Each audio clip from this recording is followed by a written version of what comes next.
Okay, good morning, everyone. Call the meeting to order. The agenda, any additions or deletions? This was my oops when I okayed this with the CAO being gone. I have to have 9.1 for tri-area IDP under closed session and 9.2 code of conduct. That's all that has to be added. IDP? Yep. Tri-IDP, area IDP. Lloyd's moving them with the additions. Vote.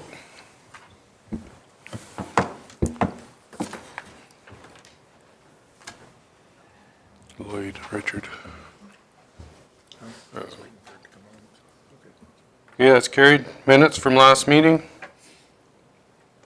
Blaine's moving the minutes. Any concerns? Everybody read them? Vote.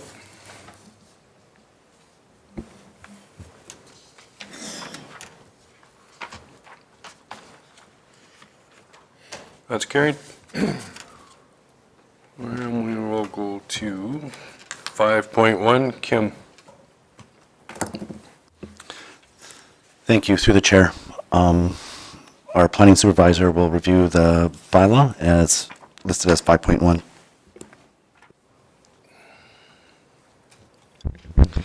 Thank you, Mr. Chairman. Bylaw 2024-02 is submitted for first reading by Brian Monroe on behalf of Daryl Cook.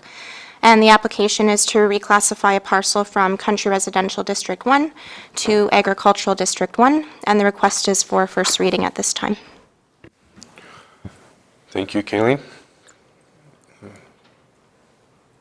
Somebody want to move first reading? Sure. Richard? Any questions on it? No. Vote.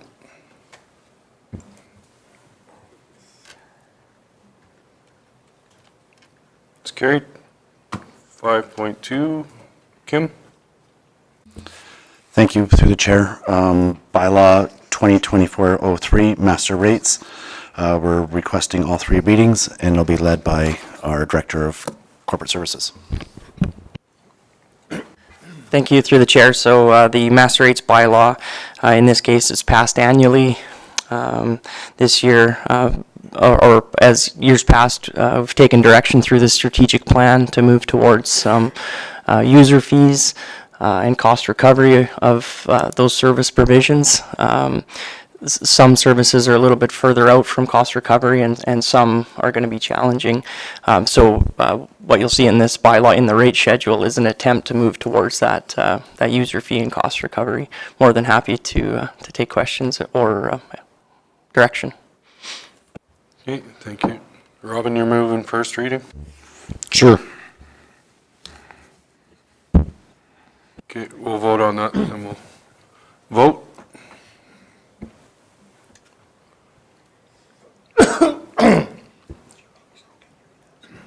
It's carried. Shane? Can we ask a question now, or do we have to wait for a second? Make a second. You moving second? Yep. Okay. No, you're moving second. You have a question? Yep. Under Public Works, this dust control, we're still using oil, correct? Are we really seriously looking, I notice other counties and that are using calcium or magnesium and, other stuff that is cheaper. Is that something that we should really, I think we should really start having a good look at? Because this oiling is becoming costly, and it's costly to repair. I know with calcium, I've dealt with it lots.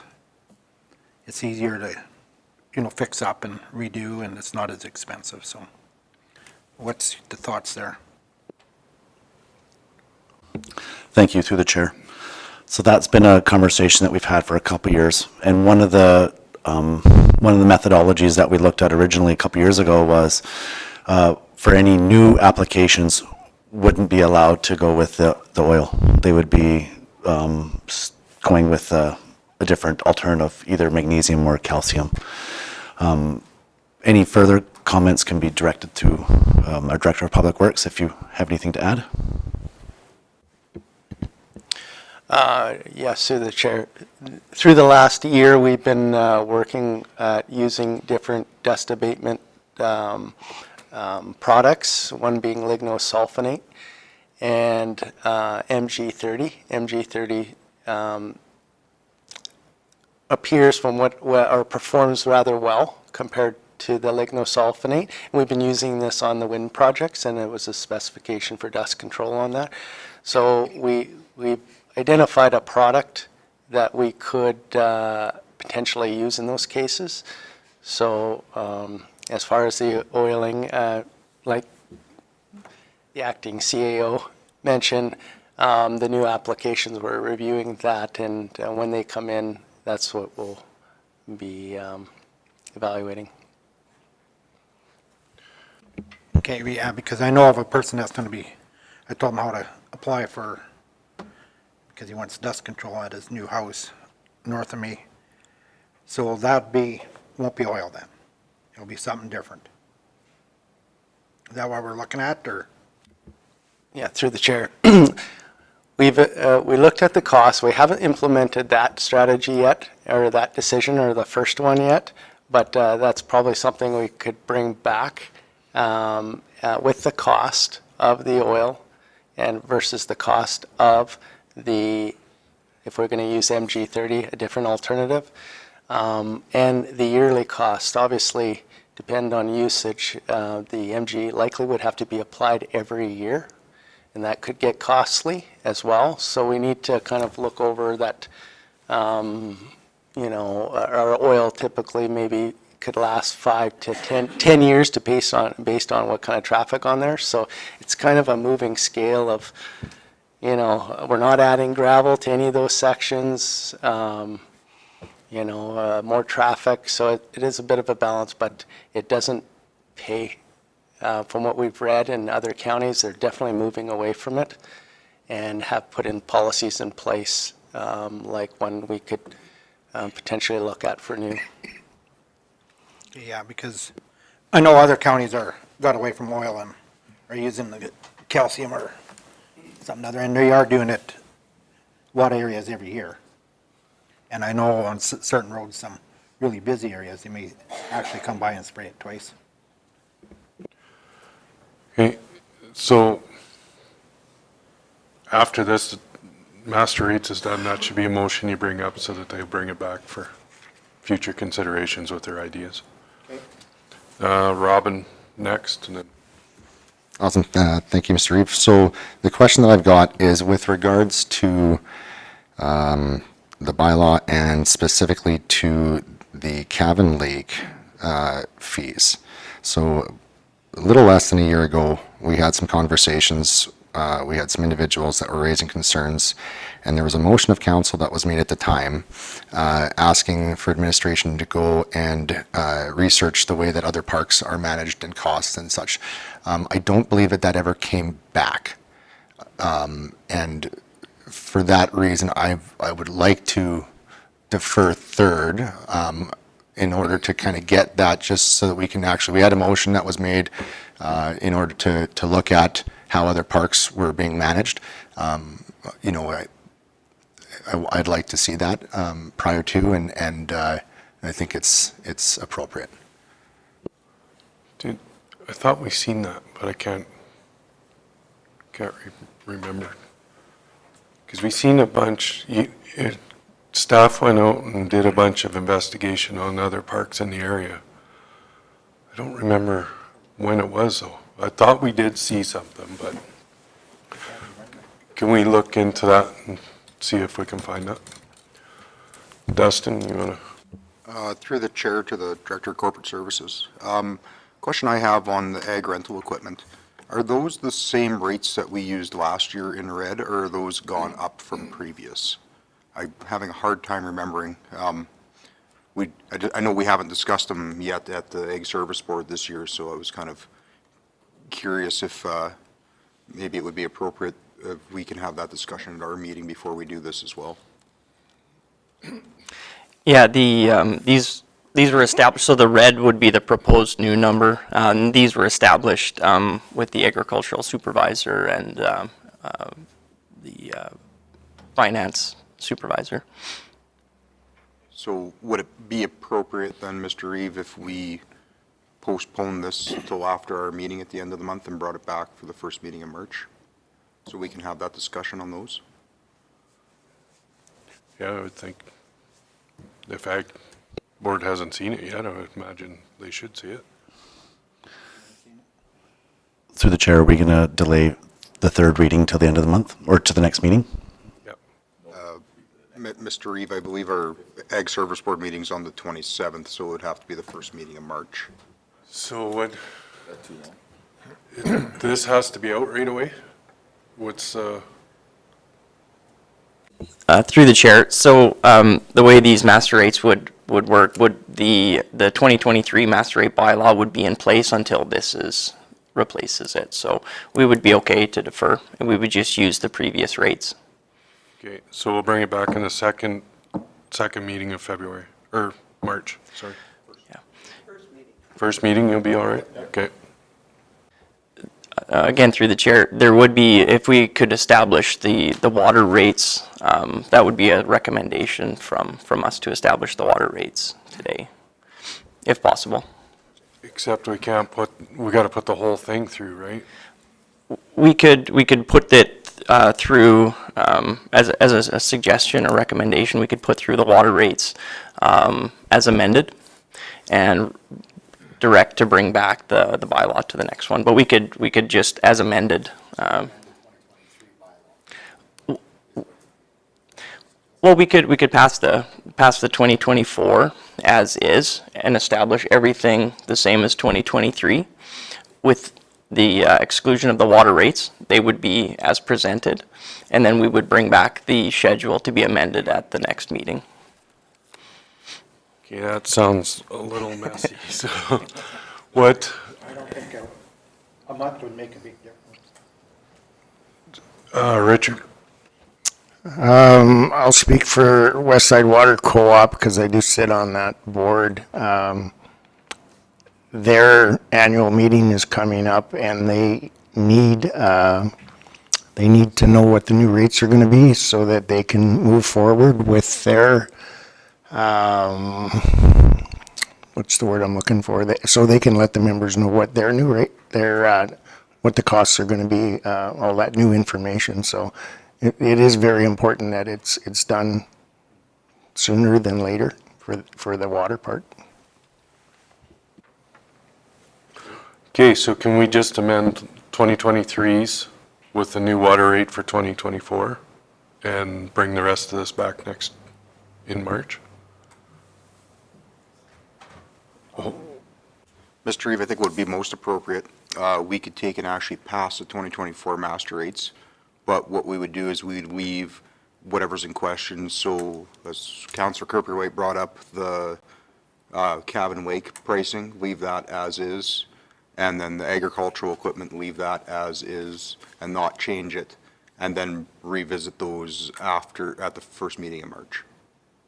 Is that clean? Like if it was just one thing, I'd be good. You're clean with that? Okay. All right. Keith? So I just have one question about the dust control. Your increase is $25 a year to the year 2026. And after that, we don't know what's going to happen, right? Is this something we're just going to see an increase every year from now on, or is that just till 2026? Through the chair, I think it would be prudent to have a further discussion after we bring back that review on the dust abatement strategies and costing. Dustin? Just to answer your question, I think it was 4 years ago, council made a motion to increase the dust control by $25 a year till 2026, and then we were going to revisit it after that time, but if we get new information, we'll have to do it sooner, obviously. Okay, So, second reading is going to be for everything on here except for the ag service stuff. Leslie, We need to make a motion to amend it, okay. right? The second, it'll be like, you guys need to vote on the amendment to the bylaw. Okay, Dustin's making the motion. Sorry, I said that wrong. So my motion would be to amend the master rates bylaw to leave Cavan Lake as the previous pricing and to leave the agricultural rental equipment as the previous pricing. That would fall under. To bring back in, And then to bring it back at the first meeting in March. Just recreation, leave recreation and agriculture. Yeah, so leave recreation and agriculture at the 2023 rates and everything else at the 2024. Les? There is no change to the Cavan Lake rates this year. That change was made last year. In the bylaw, I don't believe that there's any change. So they will stay the same. So I think you're just wanting to maybe amend the agriculture. Fine with that? Okay, Just with regards to the Cavan Lake, the only thing that I don't like about the motion about keeping the rates as is, I would be happier to see it passed with the amendment that we bring back the Cavan Lakes and the ag conversation for final approval and discussion versus making a statement of approval for rates that could eventually be, represented as, well, we've already approved the rates, so why are we having the discussion again? So just as long as it's very clear that we're bringing it back down the road to have conversation on recreation and on ag, that works for me.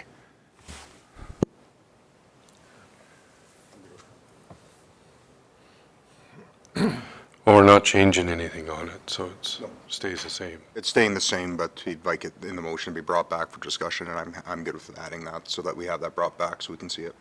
Okay. Everybody's good with that motion? Or no, not good with that motion? Everybody knows what that motion is? We'll find out if you're good with it or not in a second.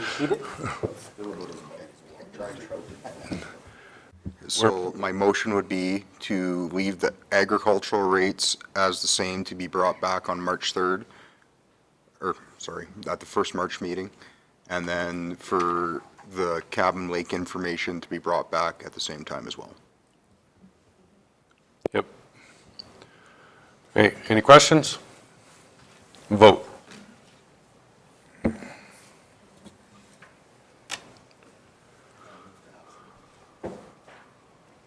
Okay, that's carried. No, I still have second on the floor. We haven't finished discussing it.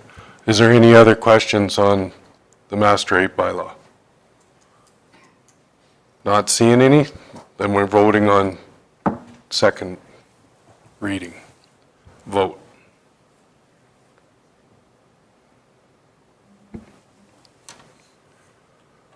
That's carried. Robin has moved to have third. Any questions? Vote.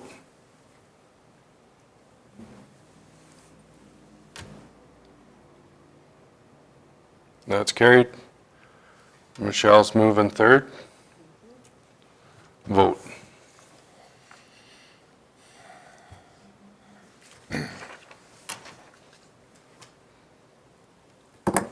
Okay, that's carried. Okay, I'd like to make my motion. oh, yeah. Shane? Yeah, I'd like to make a motion that staff brings back the, update us about dust control in front of residents and what recommendations and costs and of using different products besides oil. Good. You need anything else added to that, Kim, or is that clear enough? Through the chair, we'll bring back the policy with recommendations for next meeting or future meeting. Okay, any questions on that motion? Vote.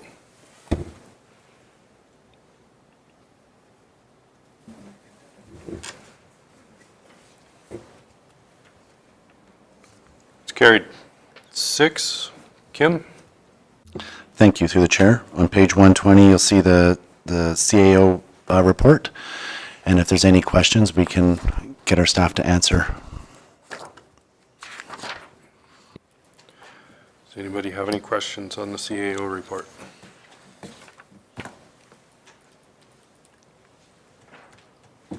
Not seeing anybody? Blaine's going to move the CAO report. Last call, any questions?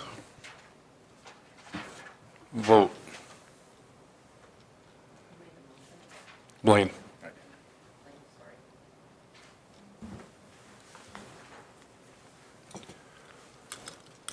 Lloyd.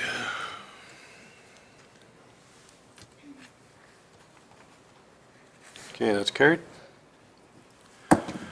Reeve and council reports.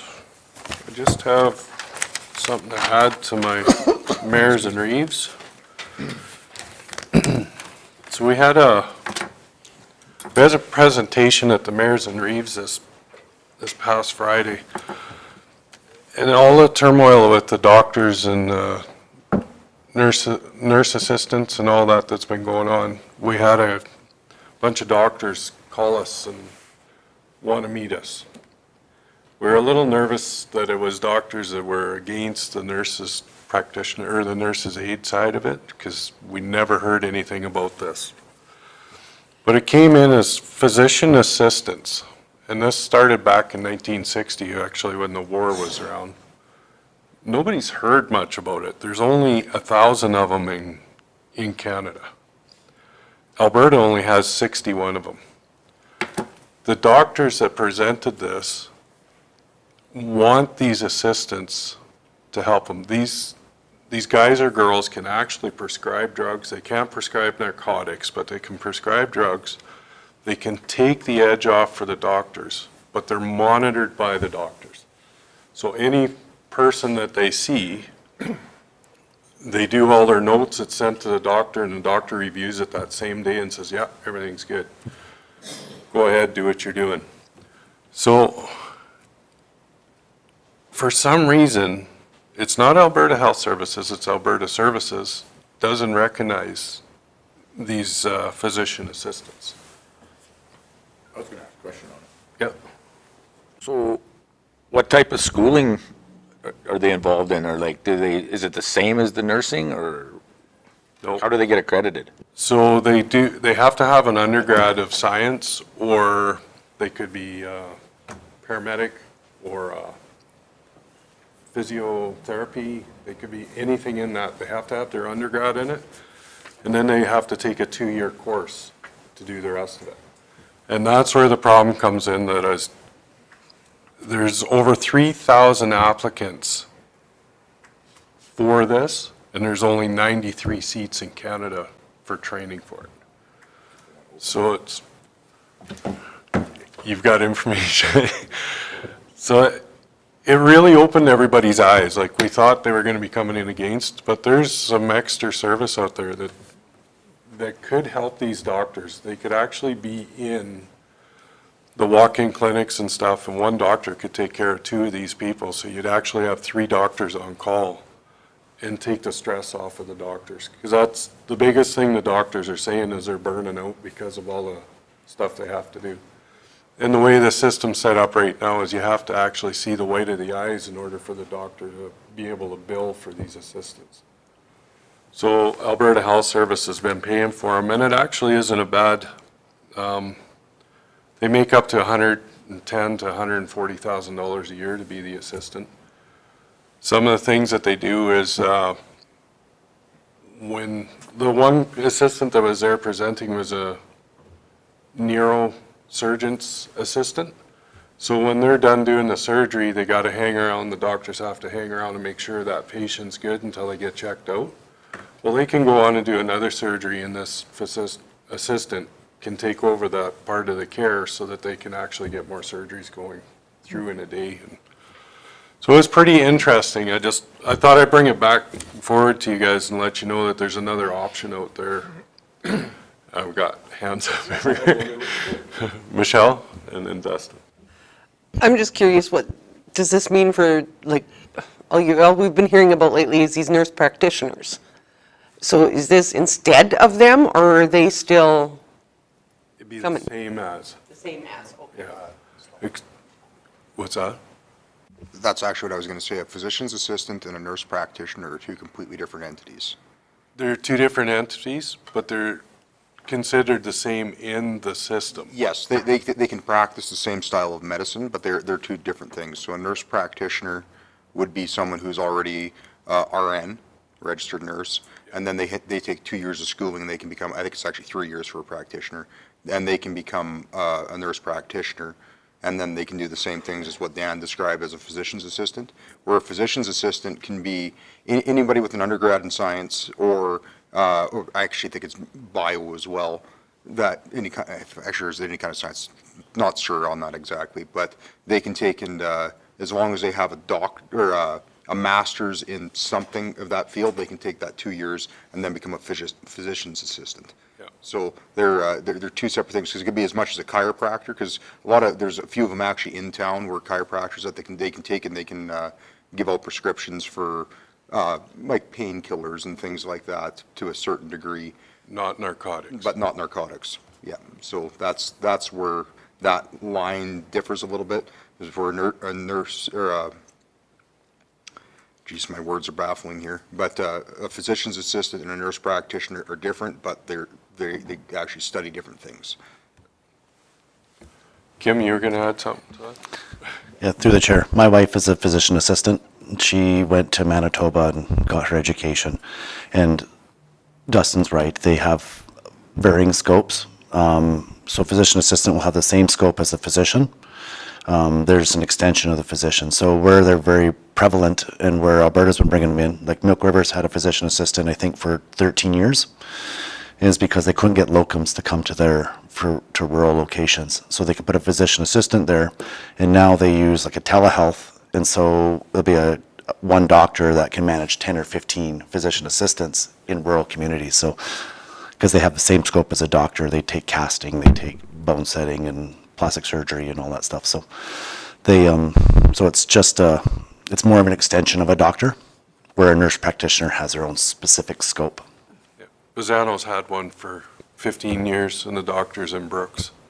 So it's, and why there's only 1,000 in Canada, I don't know why it is. They couldn't explain that to us. It's because the only school, when they started the program, the only school was University of Manitoba, and then they had 2 schools in Ontario.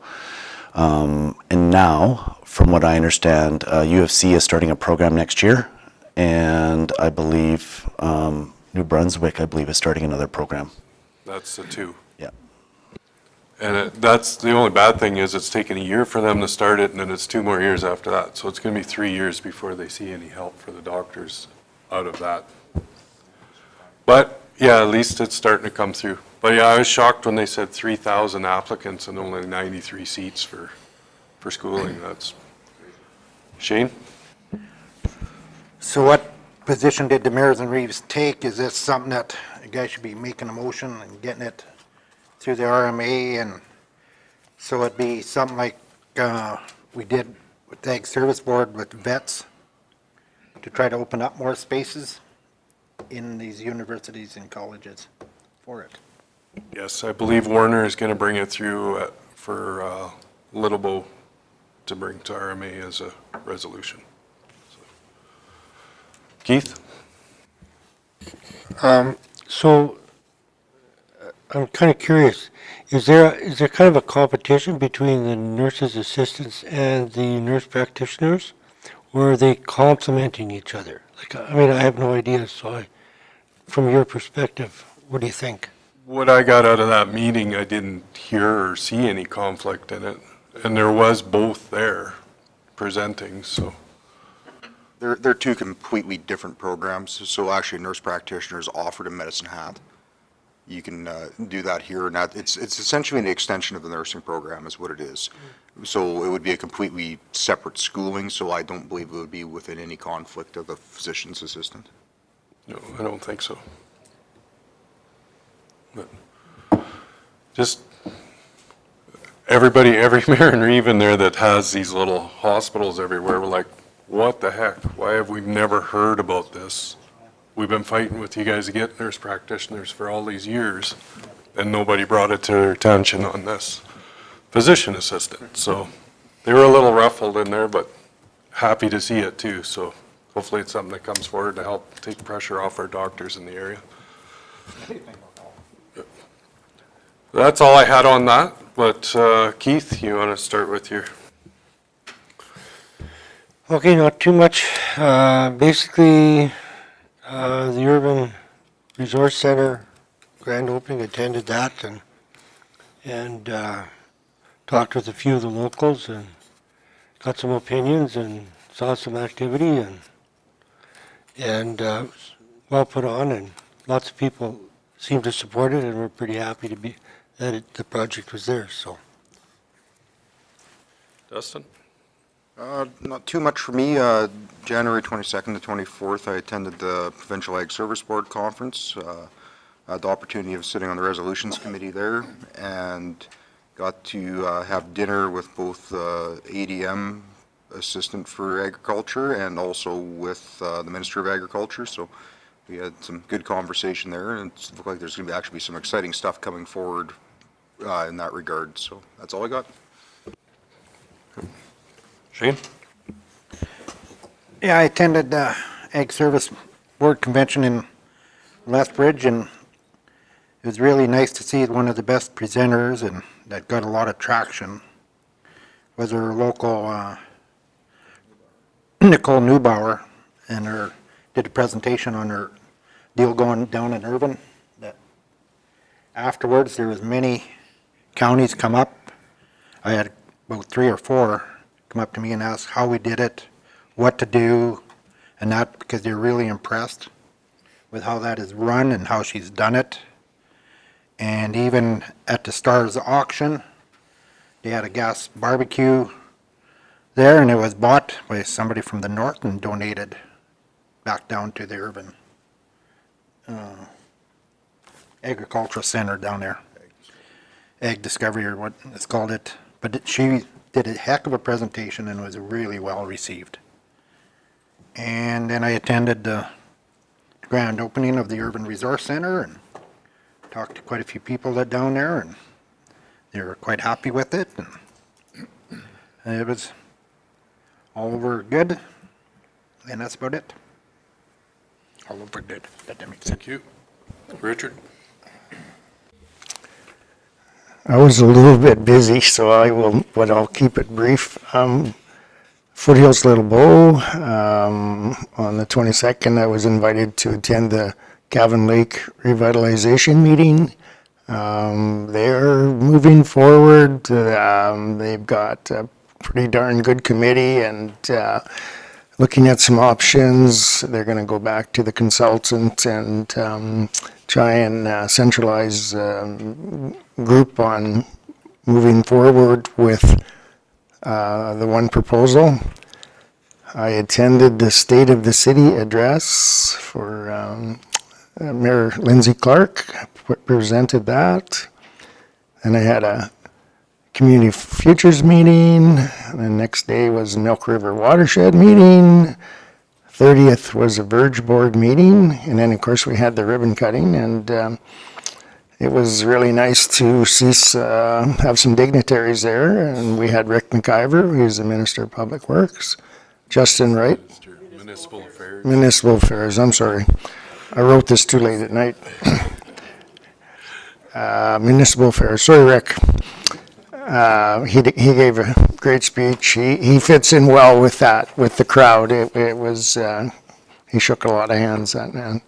Justin Wright, it was very nice to have him there, and he could take time out of his schedule. And we had, from the city of Medicine Hat, we had Shyla Sharp and Andy McGrogan as city councilors showed up, and then Ann Mitchell as a city manager was there. And that was really nice of them to take their time to do that. Dwight Kilpatrick from the Mayor of Redcliffe showed up. The Chamber of Commerce supplied, Becky from the Chamber of Commerce brought down the big scissors that we used and some ribbon. So thank you for doing that, the chamber, being part of it. The large crowd that attended were very enthusiastic about what had been accomplished. And the only thing that I would probably change if we did it was, like, the library board has never participated in ribbon cutting, so I'm sure we missed some people to invite, and that's just part of it. Like, we did have a list, but there was probably more, but where does it end? And then just, you know, a big thank you to everybody that did manage to make it. I realize there's, you know, people have stuff on their schedules, so, but, and I guess Blaine and I had talked this morning, it was really nice for Mother Nature to be good to us on Saturday, because we would have never got the 150 people plus on Sunday during a snowstorm, so it was great. Oh, and one other thing, I just wanted to give you, Keith, a heads up that we're supposed to be having that you have an appreciation luncheon going up in your area on that 22nd. Myself, I just can't make it. I've got another meeting that day that I have to be there for, so just wanted to give you the heads up. Otherwise, I would be there. Pardon me? Yeah, well, Keith can definitely, but I wanted him, I can't make it, so. Thanks. Okay. Blaine? Yeah, went to the Cabin Lake meeting too, and like Richard said, they're pretty excited about being able to move forward and maybe get some plans going to get some water in their direction, so that sounds very positive. And then on the 22nd, next day, went up to, I had a pretty busy week there that week, so I went up to attended the ASB convention for the day, and actually found the dust erosion speakers quite informative. They had some pretty neat ideas there to try to control that. That was good to watch. And hats off to the Southern Region for hosting this year's event. They had a really good trade show thing there too. I thought that was really good. So no, that was a good event. And then yeah, on February 3rd we had the Urban Resource Center grand opening. An overwhelming 150 plus people, like Richard commented, and Dan and Richard did a super job opening the event. We also had great words of encouragement and admiration were given from Rick McIver, Minister of Municipal Affairs, as well as from Justin Wright, our MLA. And yeah, and I've had a few phone calls since and stuff from various people that were quite impressed with the project. And yeah, I think it's really moving forward well. Thank you. Michelle? I had a short grass meeting just after the last council meeting, and I attended that virtually. And I was at the Foothills Little Bow, which was a really good meeting. There was a really good group discussion about water. And I think the meeting went longer than it normally does just because of that discussion. And I think they could have a whole meeting just around that. It was really good. And then I also attended the State of the City address with Richard. The library, or the resource center in Irvine, I went there on Saturday, and it was a beautiful day, and there were lots of people, and they were all very happy. And the kids on the playground, I think, is what got me the most. There were kids, when I drove by before the meeting, there were kids on the playground, and there were kids at the playground when we left. It was just being very well used. And then yesterday, I had a policy meeting with Cypress County, and that was it. Lloyd? Keith, one more time. Can't remember yours. Yeah, we look alike. Twins. I attended the Elkwater Community Association meeting, was put off for a couple of weeks, so it was late, attended that, and there was a big discussion on the water for future considerations, plus the fire agreement. I was asked about that, and I said I would get back to him after I talked with DeReeve about it. They have a Canada Day parade. They're requesting DeReeve and our fire chief to ride the tractor pedal bikes and lead the parade. So I said I would get back to him. You said yes, I hope. I attended the grand opening at the Irvin Resource Center. Again, it was, as the other councilor said, I was really happy to see the 150 people. And very glad to see Rebecca, and I think she should get she comes in today, I believe, she should get a thank you for being there and being quite professional with everybody. Thought it was pretty good. Attended the Little Bow, and we had a MPC meeting, and I had 2 phone calls on our fire department, and I've just been explaining to everybody exactly what the situation is. So, and that's been it. Thank you. Robin? I also attended the Cavan Lake revitalization meeting. I thought that was very promising. Following some of our recent meetings, I've had quite a few conversations and meetings, and I've actually brought something forward today that is within our procedural bylaw under 7.7, known as notice of motion. In the 6.5 years I've been on council, I don't think we've utilized notice of motions very well, but it is very clearly laid out. I'm going to read this notice of motion and then hand out the motion and the background to all of council and the CAO and our legislative advisor, supervisor. The notice of motion, it will come forward at the next regularly scheduled council meeting, and it reads as such: that Cypress County Council request the Minister of Municipal Affairs conduct a municipal inspection to assess all aspects of the county's operations and governance, and to identify any irregular or improper conduct by County Council. As per the procedural bylaw, it is to be read out. There is no debate or discussion to be held until the next meeting. Okay. Anybody want to make a motion to receive council reports? Keith?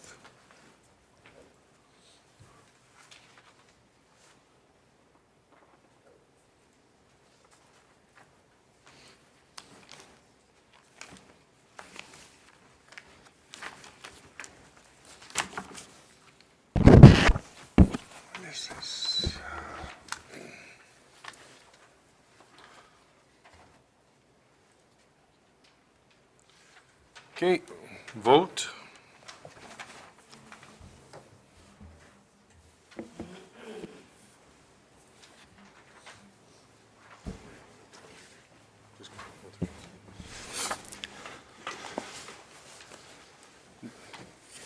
That's carried. New business. Kim. 8.1, sorry. Yeah, through the chair. So 8.1 emergency services incident call statistics. We'll have our fire chief and, oh, no, just our fire chief will come up and go over the 2023 fire statistics.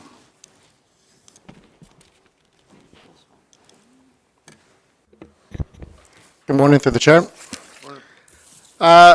So over the last couple of years, we've gathered more and more information, so we thought it'd be time to present it. Again, we want to go back to looking at our past history to see where it's going to guide us in the future. A lot of times, we don't learn from our past, and typically our calls don't change.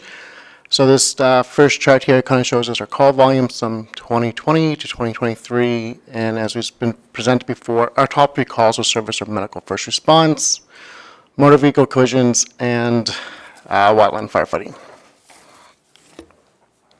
Okay.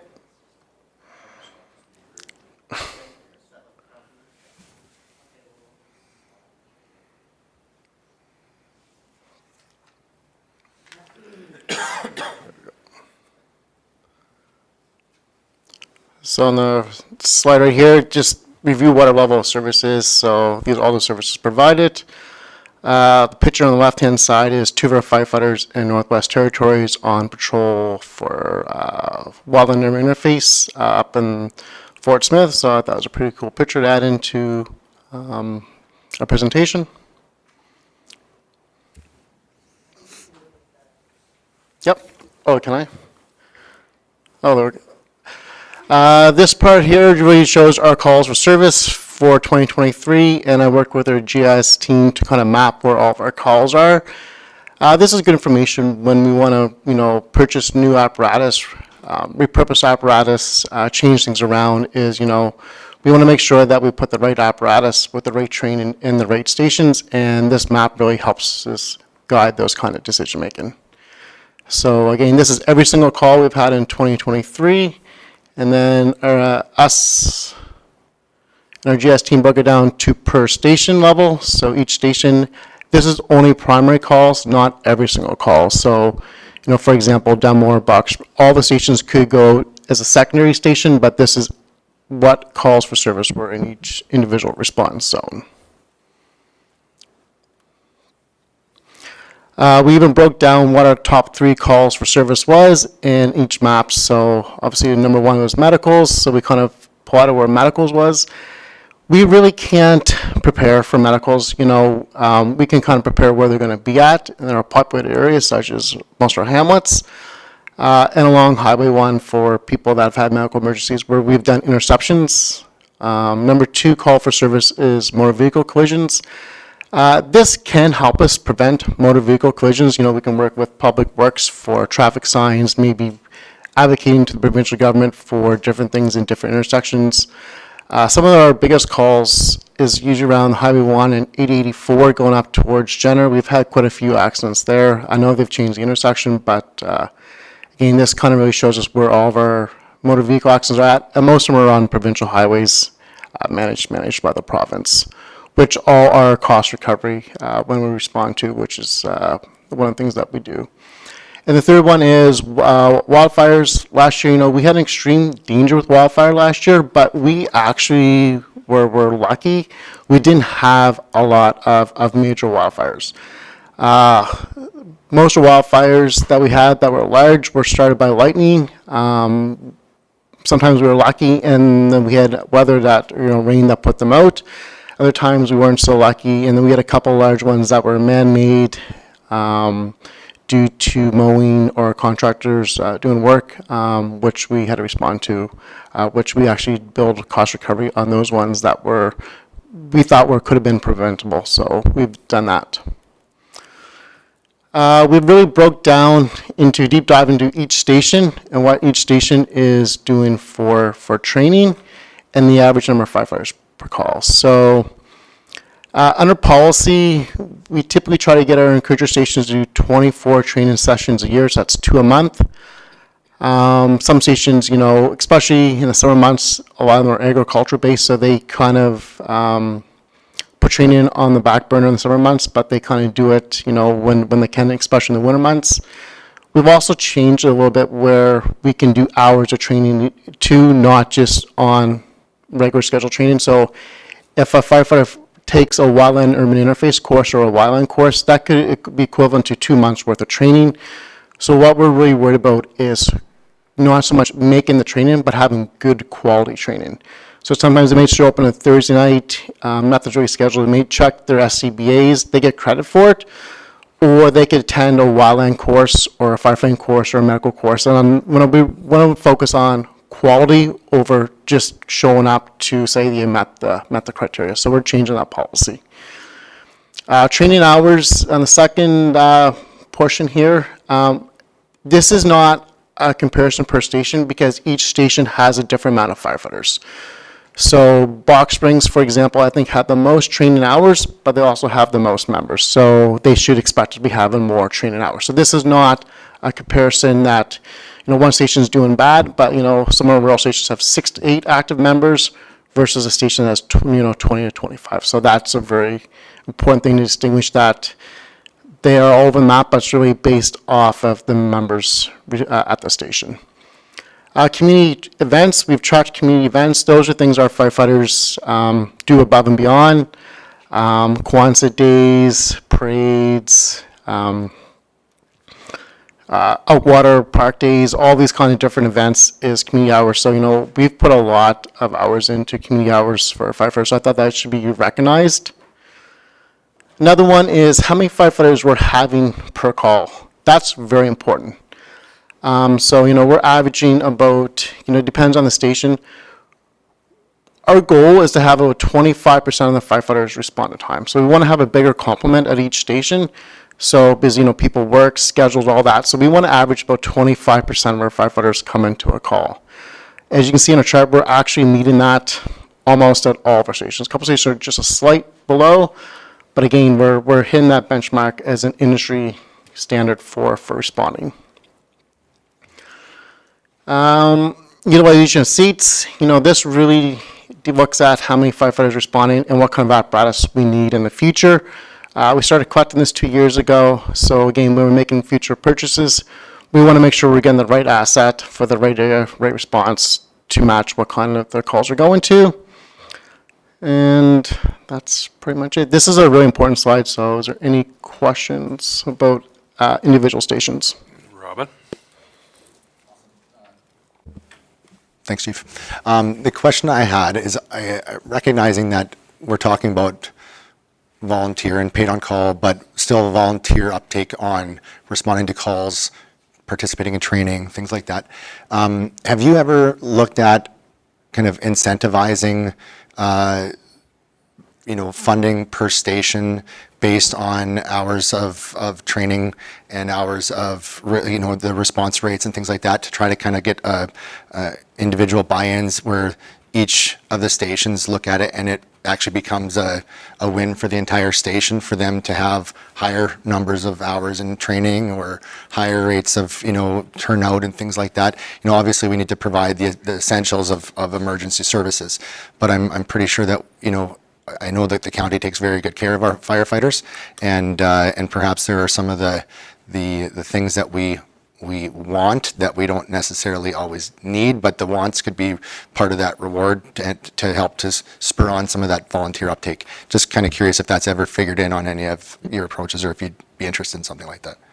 That's a great question, and I'm actually going to be bringing up a proposed funding model to our station chief meeting tonight. So we do compensate stations through $5,000 increments to each station.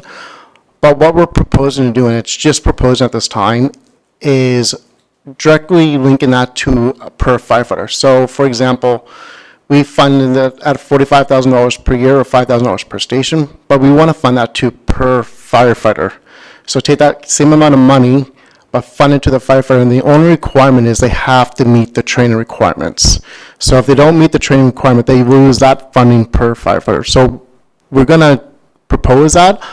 I definitely want to get the station chief's buy-ins. And the other thing we're doing too is our new DC is really taking on the training role amazingly well.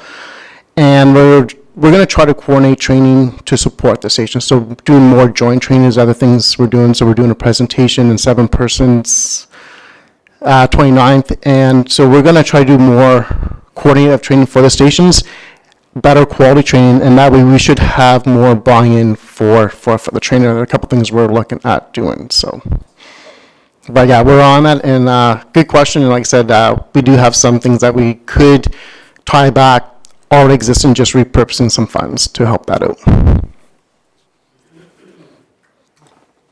Jade? Curious, so what is your minimum basic training? So there's 2 parts, is what services they want to provide. So if a station wants to do wildland firefighting, then, those requirements are less than a fully serviced fire hall. And we train based off either competencies or formal education. But all of our stations right now want to do the full level of service. So they want to do 16 or 24 training sessions a year, or 32 hours of competency training plus the formalized training to offer those services. So once you get your initial training, we're asking for either 16 or 24 training sessions or 32 hours a year on an ongoing basis.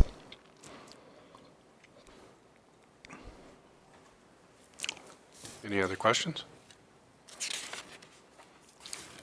So this is the training per station. There was one error. The Hilda and Schuler should be switched, and the station chief and Hilda informed me of that. So you want to make sure that everyone was aware that that Hilda and Schuler's hours were reversed. Hilda does have a bigger complement than Schuler, and that was my mistake when I entered that chart. Formalized training, so we've done lots of training last year. We have a pretty aggressive training program. So we did have a direction of council about increasing our medical training. So we did 4 medical training courses last year.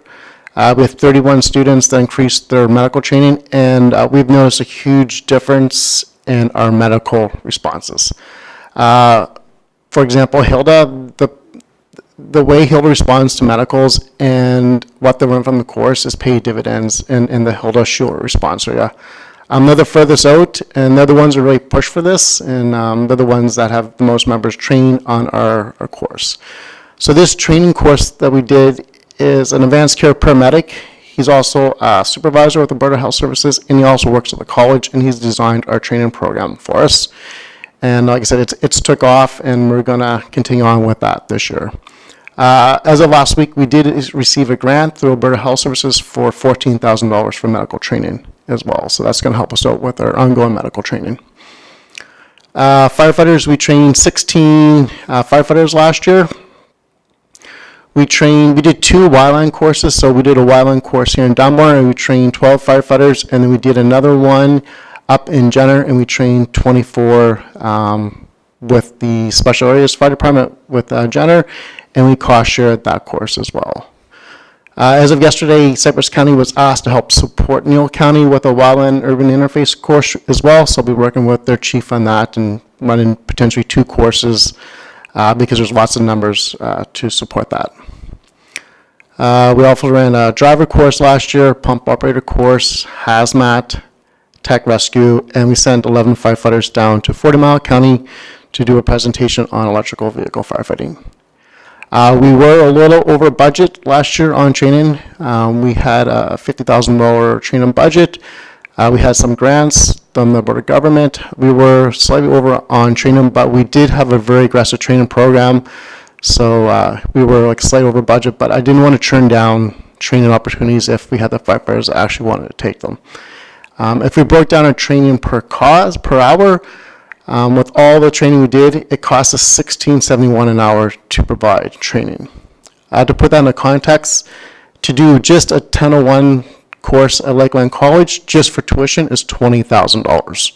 So if we chose to send 4, we could send 3 firefighters away for $20,000 to get a basic course, or we did all this training for the exact same price as sending someone away to get trained. So if you wanted to be a firefighter and go to Lakeland College, just for the tuition alone is about $19,000 on top of your living expenses. So our training program, because we are a registered training provider with Municipal Affairs and Pro Board and IFSAC, that we have the instructors to do it in-house, and we do it, like I said, cents on the dollar.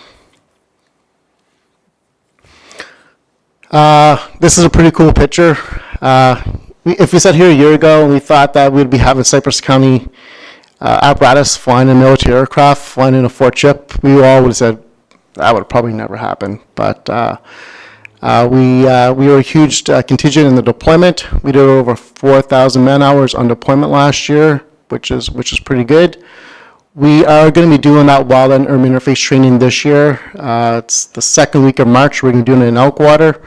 We're training 20 firefighters, and we're also going to be hosting a second course with 80 other firefighters from Southern Alberta that are going to be coming here to take the theory portion in Dunmore only, but we'll be doing our own practical portion in Elkwater, second weekend of March, and it's going to be to mock, if we had a fire going through Elkwater, how our municipal firefighters can support in that urban interface with the provincial government and Alberta wildfire. Hilda had a huge commitment to training last year, so I want to recognize Hilda for 7 members being certified in firefighting and advanced medical training. That station, under their new leadership with Chief Ben, he's took it over about 3 years ago and has really turned that station around and has done an amazing job. A couple other community events we did. We did an open house in Dunmore, which was very successful. Our second year, we raised $1,700 for Halo. We raised $14,000 for the stair climb, and we also 7 persons raised $2,300 for the ALS Society. Going on to response times, these are 2 slides here. We've never looked at response times before. I told council that we were going to start doing that in the future. Just for information purposes, the first picture on the top left is the most important one. That is from the time the call gets received from our firefighters to the time they get to the hall and book on. And we want to be right around that 8-minute response time. And if we average out per station, we're probably right around that 8-minute response time. Again, that's from the time the call gets processed to us getting to the station and going out. And the reason they vary is, Dunmore, during the daytime, if it's a major call, then myself or the deputy chief will go, we'll both go. So we have a pretty fast response time of about 30 seconds. So that brings down Dunmore's response time a bit. Irving, their first out truck is a 2-seater truck, and mostly they usually only have 2 members responding. They both live in town. One member runs to the fire hall from his business, so they have a pretty fast response time. If you look at Walsh, they have the longest response time, but most of their members live a distance away from the hamlet of Walsh. So there's no perfect system. It's just where people live and how they get to the hall. The second one is not so important. It's when we actually book on scene, when we've got to arrival at scene. But again, we're 13,000 square kilometers, so some of our response zones are very big. We could be over an hour sometimes getting to a call, depends on where it's at.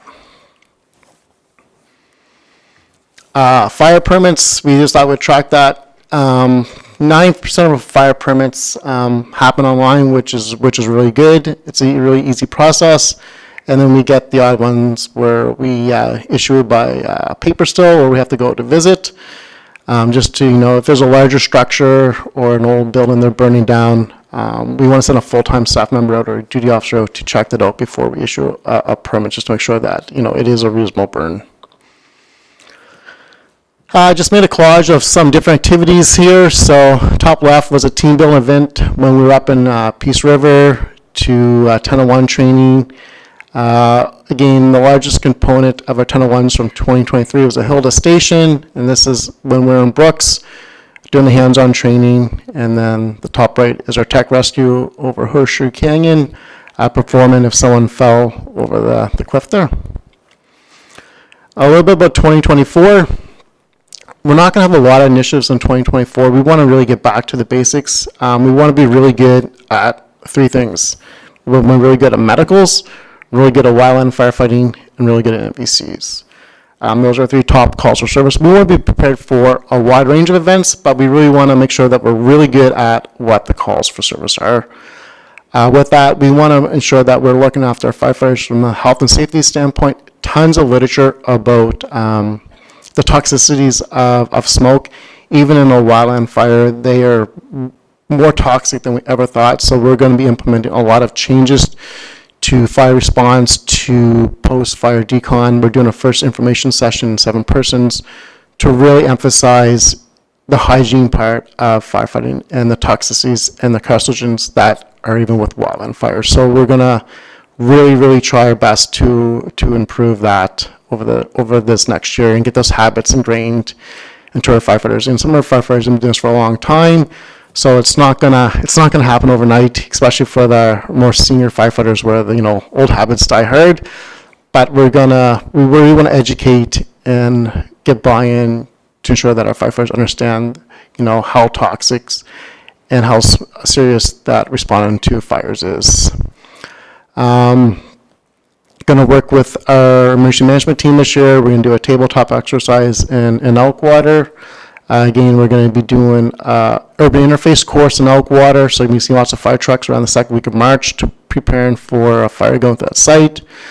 And then we're going to be really working on competency-based training. So there's 2 parts of training: your initial training and then the competency-based training. So we're going to really develop a competency booklet for our firefighters. And there's certain skills that they're going to have to do every single year. It's up to us as a authority having jurisdiction to deem competency, but if something does happen, OHA does investigate. we want to make sure that we've done our due diligence to ensure that our firefighters are well-trained and based on competency training, just not formalized training. And that's it. Hope I didn't talk too fast. Any questions? Shane? Just curious, have you thought about a drone for scouting in remote areas of the county?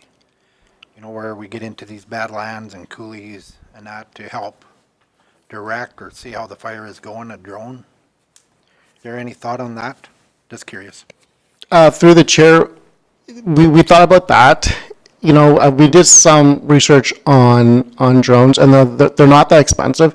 The biggest issue is a lot of times people see the cost, and it's like, oh, well, that's, you know, relatively cheap, but it's the human commitment or the human training requirement, the human resources to maintain the drone, the license to do it properly.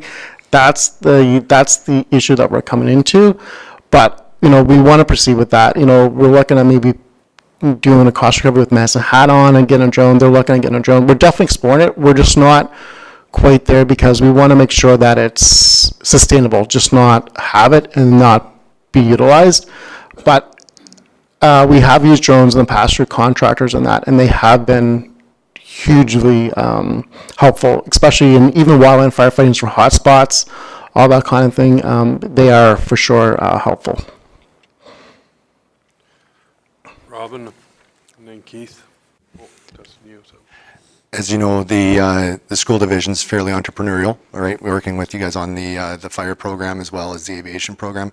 In the past, I had kind of a brief conversation with Dr. Weeks with regards to some contacts that I have up in Sturgeon County that do drone response work, and I had just kind of floated it by her. I said, you know, I'm just kind of curious, you know, if there was ever something like that we wanted to support, would there could potentially be tie-in with the aviation program because they are doing their drones and certifications and all that different stuff. And there was a lot of positive reaction to that. So, you know, perhaps there's some natural synergies that already exist that we could utilize to, you know, bridge that human component. And drones aren't going to be something that you're utilizing during the day or during the evenings and night, right? It's more during the day, and so maybe there's some kind of overlap on that too. Actually, through the chair, that's a good idea. We could definitely explore that option. And just as you mentioned, the high school program, I really didn't update that, but the high school program is going really well. We're working on an open house tomorrow night. We're going to be doing a second intake on that. And we're actually having a conversation with 3 junior firefighters that are turning 18 this year to hopefully they'll be coming on to help us out, ready to go for the summer. So overall, the program is going really good. We've learned a few things, but overall, it's been awesome feedback, and we're hoping to get some more interest for next year. Keith? How much do you work with Southern Alberta Search and Rescue in relation to the drone? I'm pretty sure they have a pretty good drone operator and stuff, and we've practiced with them out of Jenner, and so I was just wondering how much you tie in with them in situations where you could use a drone. Through the chair, we do a little bit with search and rescue on a personal side. I've helped work with the search and rescue, volunteer my time for their tech rescue division. I know I think they had a drone. I think they might have had a whoops with the drone, so looking for a new drone right now. But that is definitely a resource that we could use, and they do have a good drone pilot, but I think they might be looking for a new drone right now due to an incident. Kim, you want to add to that? Yeah, thank you through the chair. So when they are on a fire scene and then they reach some capacities, they would call emergency management. We have 4 companies that we've have pricing set up with drones, and we've utilized them in the Suffield fire when they did, and anytime we have insurance losses on public lands, then we're required to drone the property and figure out the size of the damaged area. And so then we use drones, but it's outside of the fire capacity. But if they request it, we have a list of contractors that we utilize. And one of the contractors is working on a night vision drone for hotspots, kind of what we had in the Greyburn fire. Dustin? Through the chair, Chief Linton, I forgot to bring it up in my report about our meeting with Murray Lake Colony. Would you mind just giving council an update on that? Sure, through the chair. So last week, myself and Councillor Vosser, we met with Murray Lake just to have a conversation. They got a very impressive fire truck at their new colony. So we went and looked at it, and we met with them. I wanted to do more listening to see what they were looking from us. Great conversation, almost the same conversation we had a couple months ago with the Elkwater colony. We want to utilize our colonies, partner with them because they have great resources and great apparatus, strategic place with the county. So when we met with them, they were very energetic about supporting the 7 persons area, and we really left it with them. They could do as much or as little as they wanted. We didn't want to overwhelm them, so some of the things we offered is we could teach them a first aid course. We have our own first aid instructors, and that could be for anyone in the colony. We could do a specialized course with them. We could do a wildland course for them. We could help them with medical.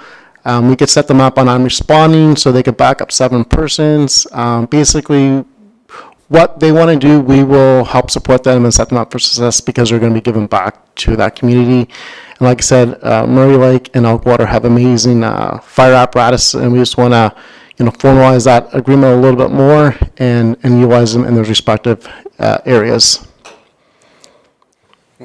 That's good. Richard? A question on the what you're going to be doing out at Elkwater for management, or you're going to put a bit of a response plan together. I'm thinking, who's all involved in that? Like,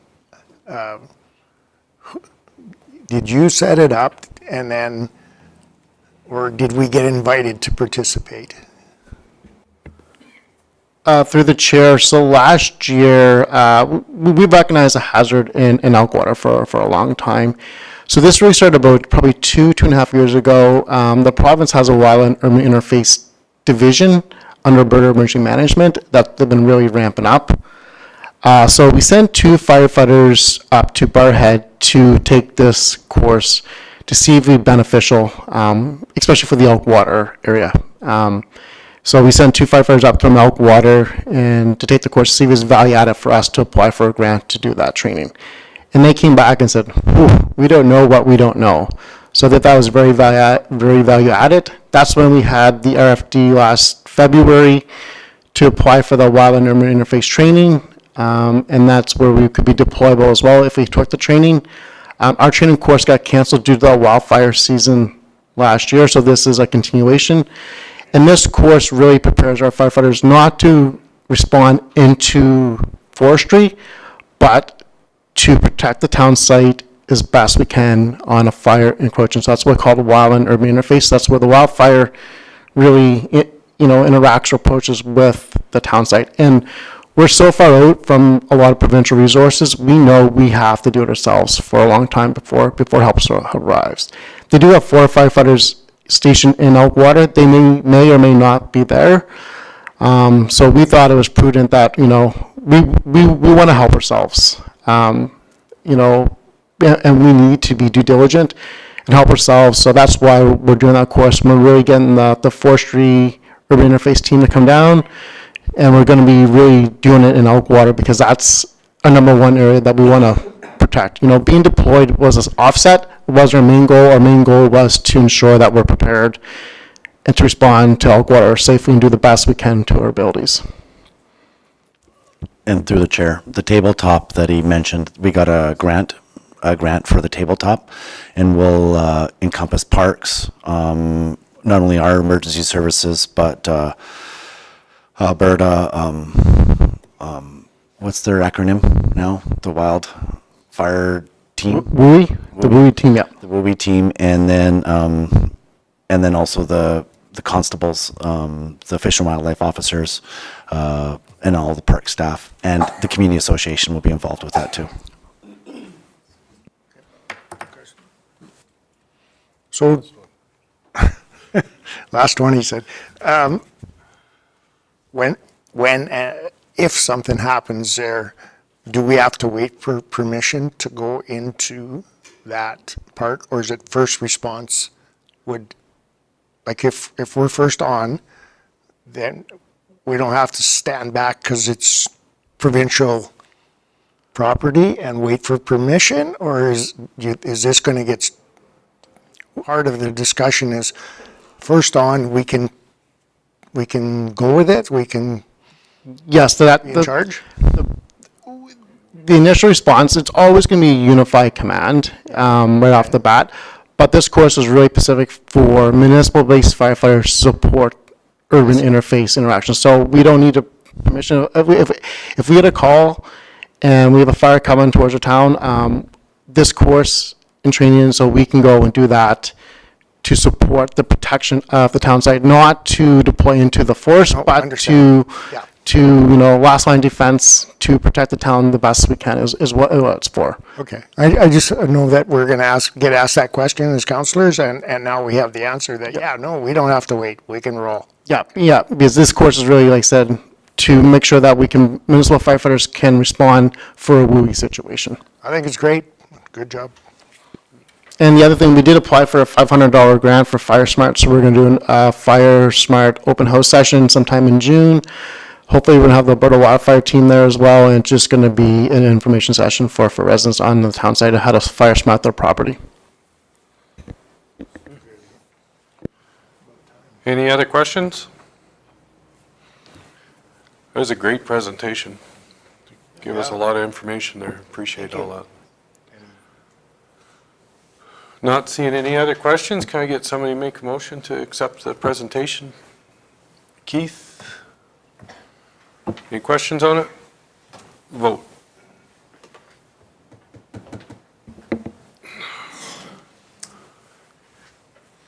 Thank you very much, Jason. Appreciate that. That's carried. So we'll take a 2-minute break here because I keep losing people every once in a while. So take a break and then we'll have. Good.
Yeah. I forgot to grab a cookie. Damn it. Okay, I'll call the meeting back to order. That was a quick 2-minute break. All right, the floor is yours. Okay. I guess we're not going to follow the PowerPoints, but I am going to flip back and forth a lot. Just because I'm covering both the second quarter, which covers from July 1st to September 30th, and I'm also going to cover from October 1st to December 31st, which will bring us back up to speed here. During the letter, one of the things they wanted us to talk about for the second quarter was the body-worn camera project. They have done some testing at 3 different detachments throughout the province, and in the end, what was decided is that the manufacturer, the one that they had chose for the project, didn't meet the standards that we require. So they're going back to the drawing board with the second place team, the one who came in second, and so they're out there testing again and trying to figure out if they can meet the standards. And one of the conversations that have been around that is since the second team came, they had a certain bid when this whole thing started, and then now with the requirements that the extra costs have now gone up. So that's something they're looking at as well. One of the biggest hurdles is all this video that we now have, where are we storing it? Because if we have it and we're using the body-worn camera and we have the cameras in our cars, if we want to prosecute stuff in court, if we don't have the video or it's not able to be saved or we lose the memory, the courts are deeming it didn't happen. So with all this technology, if it's not on camera, then we can't bring it to court. So they're wanting us to make sure that we have everything in place so that when we're recording something, the video's there and it's clear, it's crisp, you can hear. That was one of the other things that didn't work was we live in southern Alberta, there's lots of wind everywhere, and the mics with the wind were not picking up voices, so they had to go back to the drawing board and figure out how to do that. So the body-worn camera project is still ongoing and will be until they can figure it out. One of the other was in our letter for the third quarter was our drone project, which is kind of coincidental that you guys were talking about that earlier as well. They just had a meeting today. So basically what they're looking at is obviously the RCMP, we have access to our helicopters, our airplanes, but they're usually off in Edmonton where they stay, and if we need them, it takes a lot of time to get them down to kind of the spread out parts of the province. So what they're looking at is making drones more available to detachments at the detachment level. Right now it's mostly our collision analysts that have drones, and they use it to map out collision scenes and get a better picture. And we do have some around the Calgary and Edmonton area which are attached to our specialty units, like our emergency response teams and our tactical units. Kind of during major events, they can put the drones up, and it's more cost effective than flying a helicopter or a plane. Obviously, you just need one operator and you're flying it. And obviously, it comes with some training and some Transport Canada rules, so that's kind of what they're working out now. They just had a big meeting this morning on the project, and some of the numbers out of it were that they're looking at getting 85 new drones for the whole province, and they're going to be strategically placed, basically one drone every second detachment. So I don't know if we would be one of those that would get one, or at least there'd be one in one of our closest detachments. They were saying the training itself for it is 5 days, and that's a 3-day ground school with Transport Canada, and then they have other training to get certified on the drones as well. And they would have capabilities for obviously just normal cameras. They would have infrared cameras, and they would have thermal cameras as well. And that helps with, as you're saying, with search and rescue operations, or in case of police things, if we're doing surveillance or we're doing containment, we know where people are and stuff like that. So they're trying to create the whole project to kind of spread it out throughout the detachments, and that's in the works right now.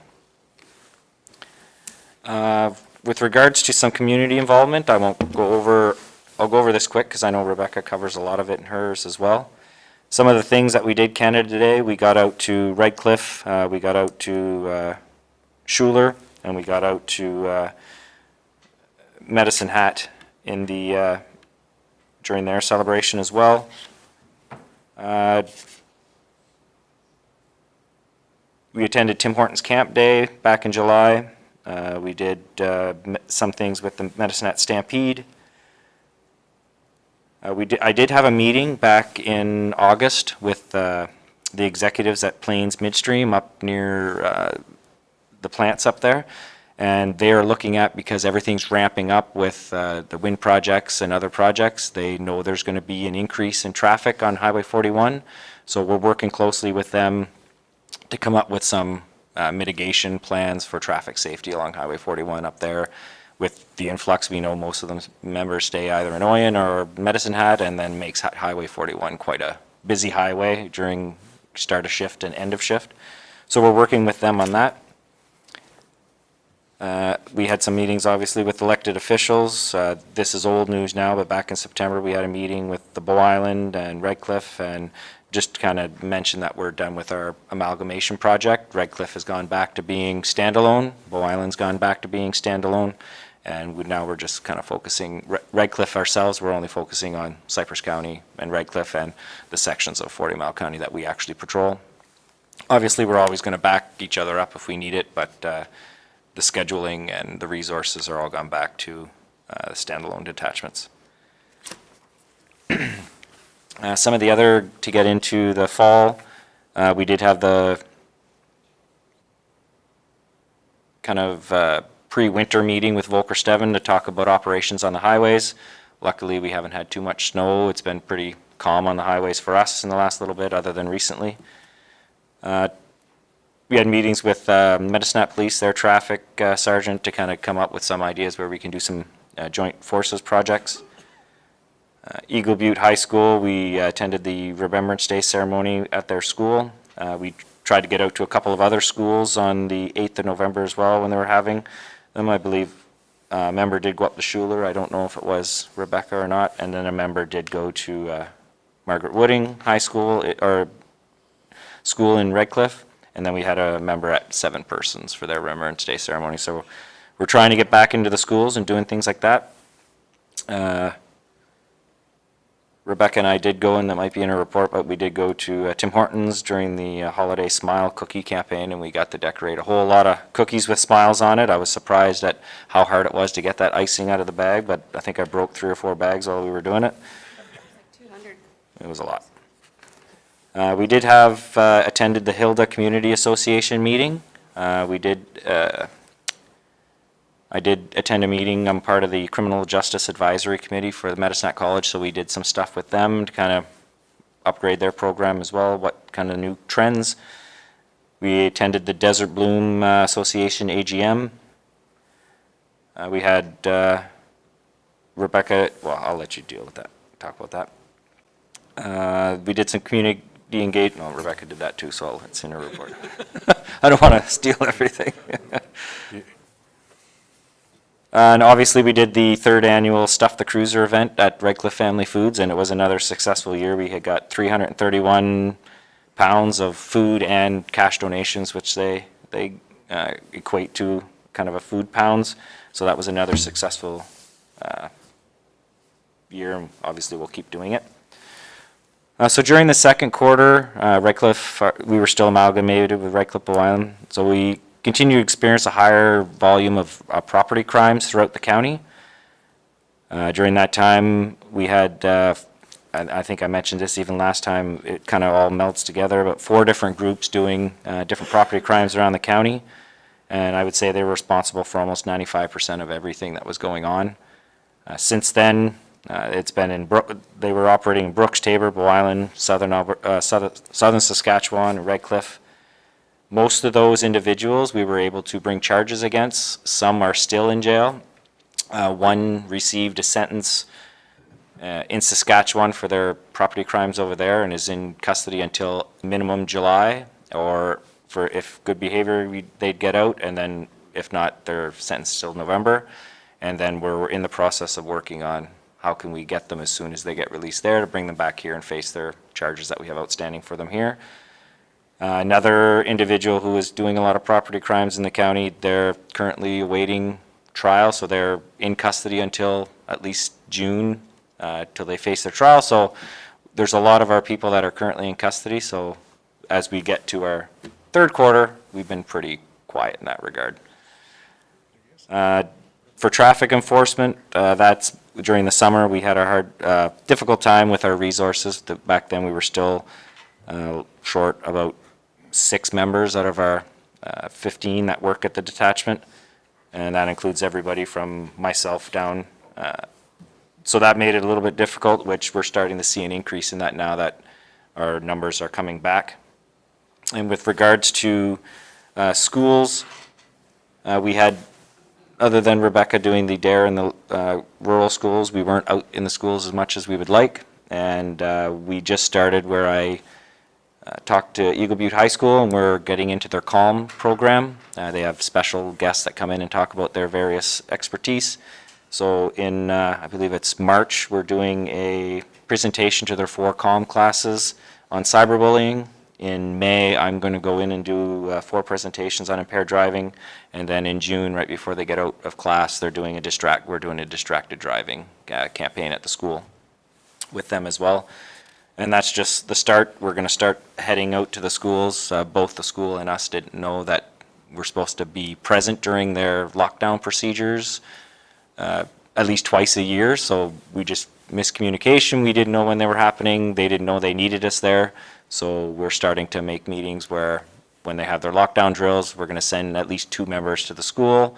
So, and it's going to change it all the time, so they get a layout of all the schools in the county and in Redcliffe, so that if we ever have to respond to the school, we know exactly where rooms are, cafeterias, gyms, and things like that. So members start to get a familiarization of the insides of all the schools other than just having a map. Some of the statistics that I highlighted over in the second quarter, so from July to September, we saw a 102% increase from 2022 to 2023 with regards to property crimes, and those were mostly theft of motor vehicles, theft of motor vehicles, and theft from motor vehicles. Those went up from 100 in 2022 from 45 occurrences to 91. There was a slight increase in other criminal code.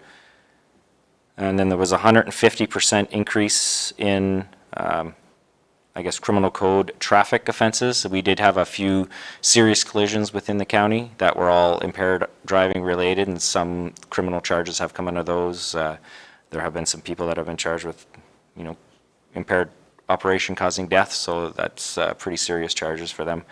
So that's where that increase came out of.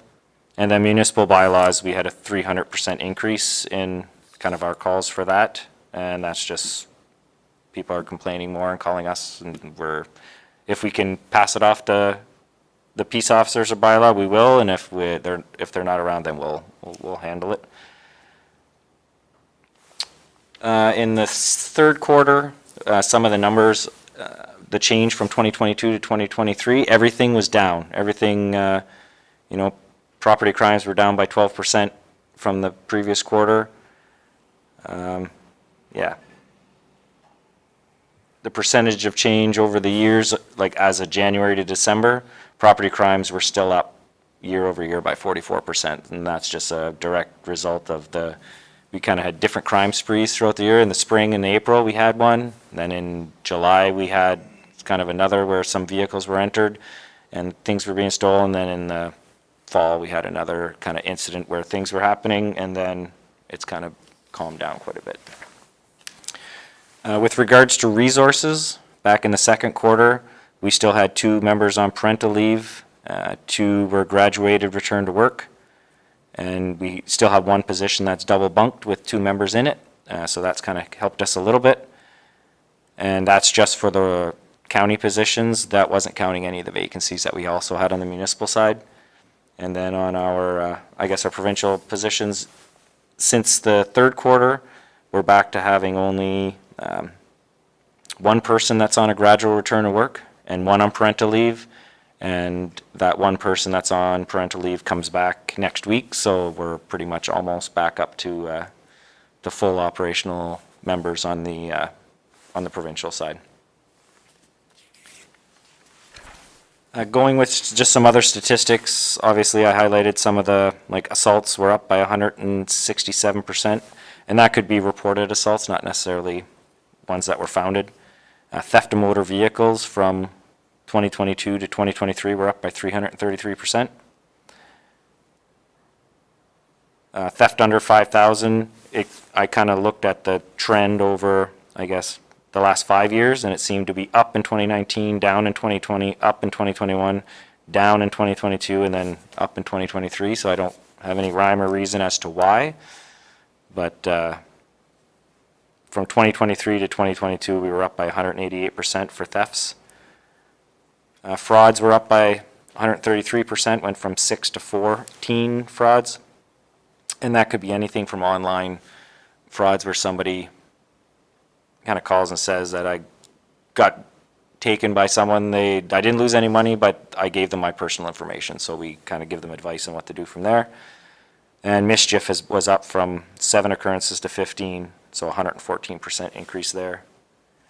And then our breaches, we're still kind of checking curfews and checking people who are on different conditions. And those were up by 12% over 2022, and over the last couple of years, we're up by 111% there, but that's just because back in 2019, I don't think, in 2020, they weren't doing any type of checks, and we've ramped that up. So we're kind of staying consistent with that now. In the third quarter, everything was down compared to the previous year. So our break-in enters were down by 41%. Theft of motor vehicles were still up by 43%, but it went from 7 to 10, so 3 extra. Theft over 5,000 was down by 88%. Possession of stolen goods were up by 60%, so that's us finding people. Once we catch them and we find them with some stolen property, then we lay those charges. Disturb the peace, we only went from 1 occurrence in 2022 to 5 in 2023, so that kind of upped it to 400%.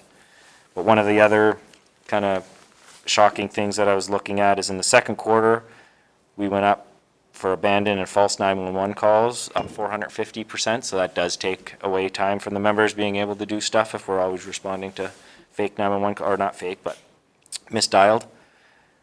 Suspicious persons are up by 72%, which I like to see, because if people see stuff that's going on and is suspicious, then we can get there and maybe find somebody doing something they're not supposed to before they actually commit a crime. That was in the second quarter, and domestic kind of spousal abuse type calls were up by 210% in that quarter. In the third quarter, false alarms were up by 500%, but it only went, and these numbers can't be correct because I'm pretty sure we went to more than 1 false alarm in 2022. But it went from 1 to 6. And then same thing, abandoned false 911 calls were up by 250% again. And I know, like I said before, one of the calls were that somebody wanted to take a picture of themselves at the Welcome to Alberta sign. They put their phone up there. They took their picture, the phone fell. Well, it's an iPhone. There's a capability where it calls 911 if it senses a crash type thing. And if you don't answer, then it calls 911.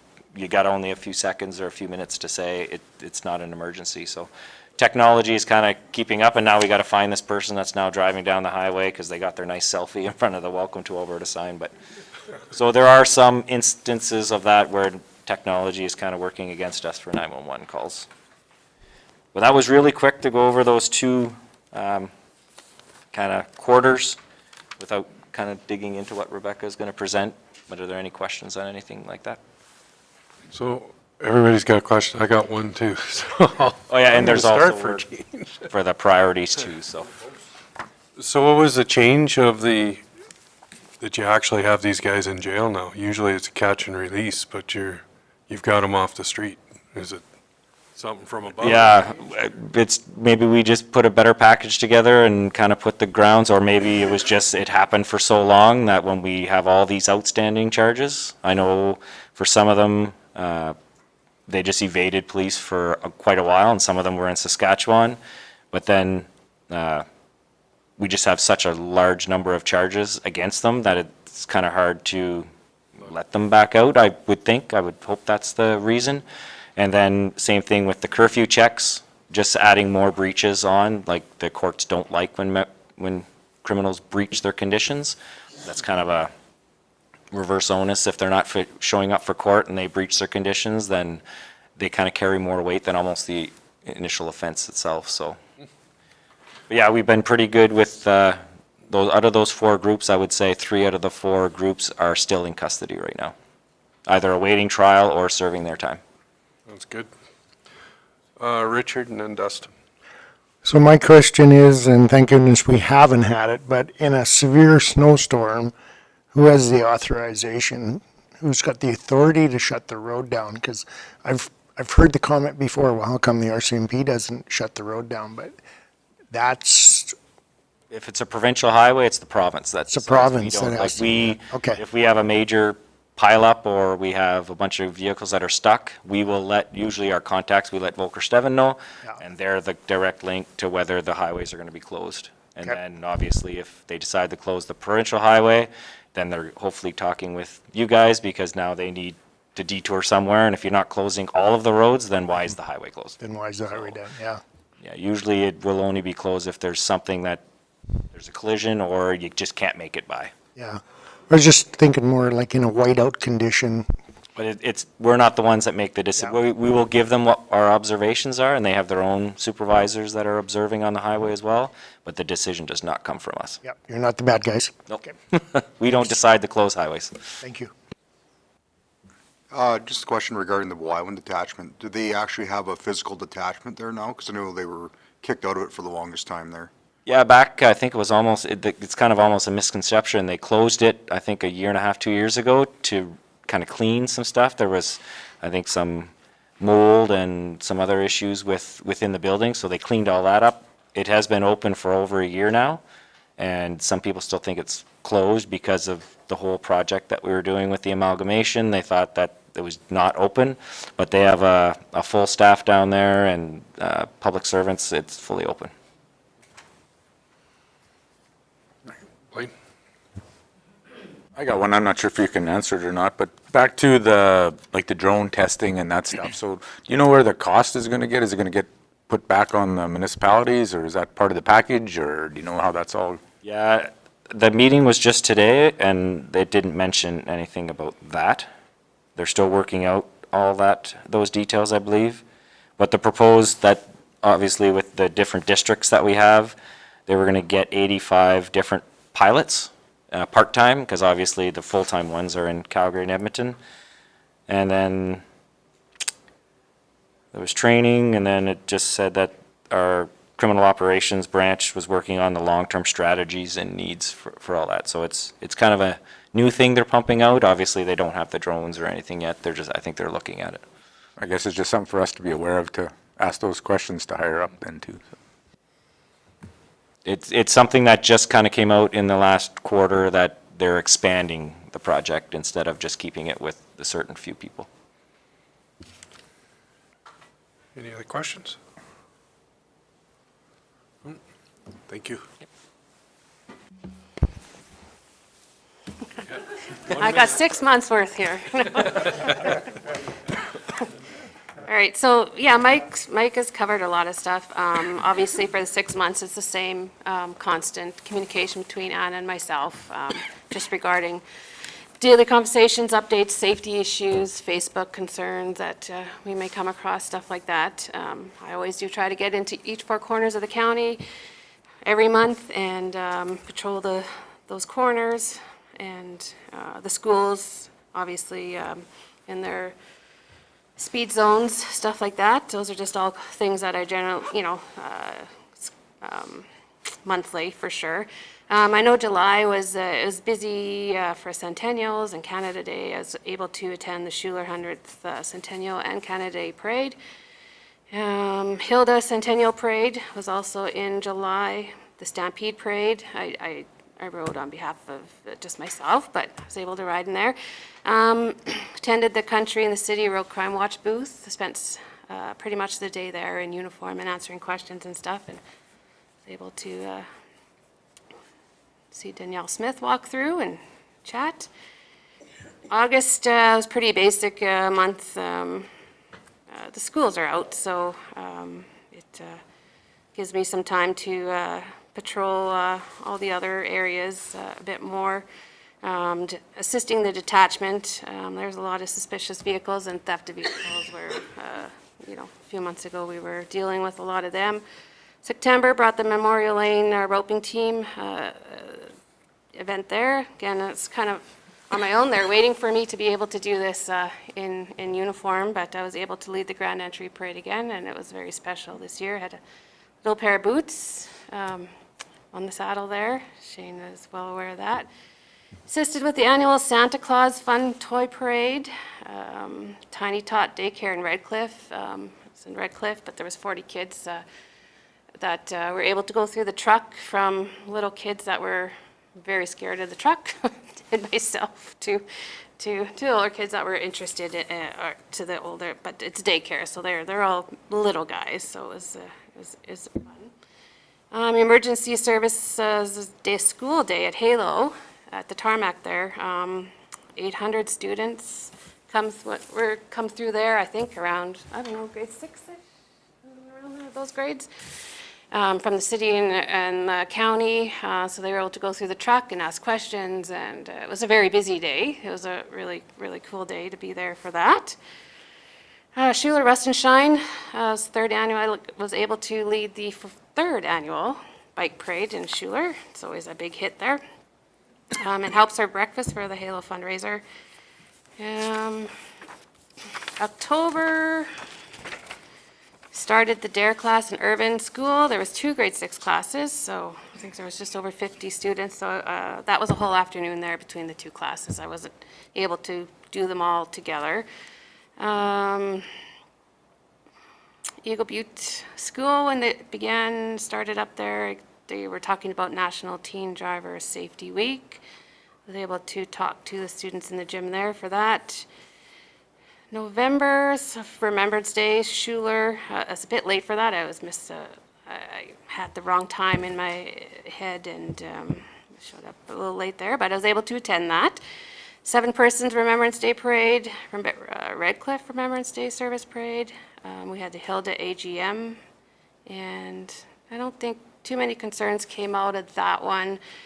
I was able to talk about my initiative that I'm going to hopefully have time for here in the end. Talked about it before, though. Again, we decorated 200 smile cookies. Harder than it looks, for sure. Unless that thing you squeeze with the icing is nice and warm, it doesn't come out very easy. So kudos to all the people that have always decorated those cookies. Desert Bloom Homeowners Associated meeting. Went there, tried to give them some tips, on crime prevention there, and urged them strongly to join the Rural Crime Watch, so they could, get some information from Rural Crime Watch, or if anything of importance came up, that they would all be alerted of it. Rural Crime Watch AGM. Of course, visited the colonies when I can. I always do. December was very busy. I actually had a schedule written out, and I did attend a lot. The Urban Christmas Market, where I assisted wrapping presents and helped the students shop. So some of the students come in. It's I don't know if you guys are aware. It's a garage sale type situation on half the gym, and then the kids are given, everything's $1, I think, and they have a list from grandma to aunt to brother to whoever they're buying for, mom, dad, and they pick from this garage sale stuff, and then they bring it over, and it gets wrapped, and that's the hard part, is wrapping some of that stuff. It's quite interesting. Interesting to see what they pick out. And also help them shop if they didn't know what they were looking for. I attended the Medicine Hat Santa Claus Parade, and was kind of waiting for my spot in the parade there, and somebody came to me and said, do I want to be Rudolph and lead the parade? I'm like, okay, is no Medicine Hat police here? Nope. I said, okay, sure, I can do that. Are any of the intersections going to be closed? Nope. And she says, do we have to stop? And I'm like, well, yeah, you have to obey traffic lights, but whatever happens behind me, I guess, has behind me. So I was able to lead the parade in Medicine Hat for that. I assisted the CEPTED, Crime Prevention Through Environmental Design. She came down and we visited a few properties around here, evaluating commercial and residential properties, just some suggestions on what they could do to better prevent the break-ins or future, break-and enters to their properties. I don't know if they have got the report yet, but we are probably going to be evaluating more commercial properties in the spring. 7 Persons Christmas Market, same thing. Urban School Christmas Concert. Stuffed the Cruiser with in Red Cliff there. That was good. It was nice out. It wasn't minus 40 below, so I attended this year. Rose Glen Colony Christmas Concert. Schuler Christmas in the Park. I mean, it was such a nice winter that they were all just such a, pleasure to attend. Murray Lake Colony Christmas Concert, and yeah, so that was it. It was busy, and I enjoyed the Christmas concert. The Colony Christmas concerts were amazing. They just go all out and do skits and stuff. So yeah, that was some pictures there. I don't know. Oh, I think there was the parade there. I had some people in the back, kids in the back there, and Cypress Center welcome center there as the dinosaur got into trouble there, and there's a Schuler parade. That was that Schuler parade, I think. Yeah. I don't think I did. I don't know. Did we get the picture in there of when we were there with Santa? No. Anyways, and the Schuler with the elderly couple there, they were, I forget their names, help me. Yes, they're the longest residents in Schuler. So they were the hit they were special guests at the Centennial there in Schuler. So that was nice. But yeah, just quick note, I have been able to get UFA on board with my crime prevention initiative regarding Lock It or Lose It. So we just kind of started that. They're going to be on board. I'm not sure what they're going to offer yet or how we're going to work it, but it's like the Lock It or Lose It crime preventions in the cities where the vehicles are left open, or if there's valuables left in plain sight in the vehicles, because a lot of those theft of vehicles are just vehicles left open, or what they can see in those vehicles. So they are on board with that, and it will be in the hamlets and mostly in the country, I think, where, the fellows there, ladies are on the field and their vehicles are parked in the driveway left open, and their wallets are sitting there, and money, ID, phone, whatever is sitting there, keys for the house, whatever is sitting there. So they came on board just last week. We haven't had a meeting about how we're going to work that out yet, but they are definitely very excited about it, and they're going to give out gift certificates for UFA for whatever that is worked out to be yet. So just starting that, so looking forward to getting that going. Any questions? 6 months. Oh, Shane, 6 months and 5 minutes. There you go.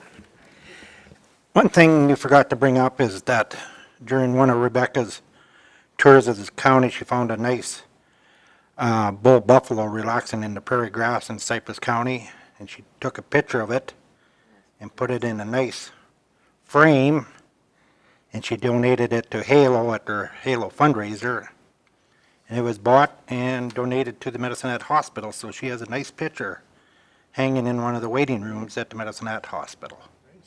It was an Nice incredible night. It was, definitely a night I'll remember for sure. So I haven't been to the hospital yet to see if it's there or where, but You said you're going to put it in one of the yeah. waiting rooms. Go get a picture. Yeah, so, yeah, that was incredible. Any other questions? Yeah, go ahead. No, I just would like to make a comment, and we sure appreciate it out in the country, because I know just talking with different people, the awareness, having you out and about, whether it's the speed or just theft in general, it's sure nice to have you out and about and looking after the county. Awareness. That's the key. Yep. Okay, not seeing any other questions. Thank you very much. We do enjoy, sorry about the last one. We were just tied up. It wasn't working, but we offer for you guys to stay and join us for lunch today. Have some more conversation. I just have one more thing to do before we go for lunch, and then we'll join you guys. I thank you very much for your presentation. I want to get the fire guard off so Jason doesn't have to come back. I missed that, or I should have done it before this, but.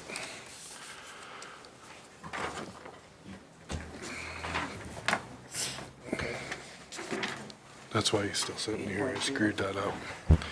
Yeah. 8.2, Kim? Yeah, thank you through the chair. So this is an update for our annual fire guard appointments. There's been slight changes that we've made, limiting the amount of people that can issue permits. And outside of this, also council is identified, as it says in the background, as ability to issue a permit. Council's identified? So underneath the Forest and Fire Protection Act, elected members of a municipal council are designated as fire guardians. Oh, okay. Okay, so looking for a motion for the recommended motion. Michelle, any questions on it? Not seeing any? Vote.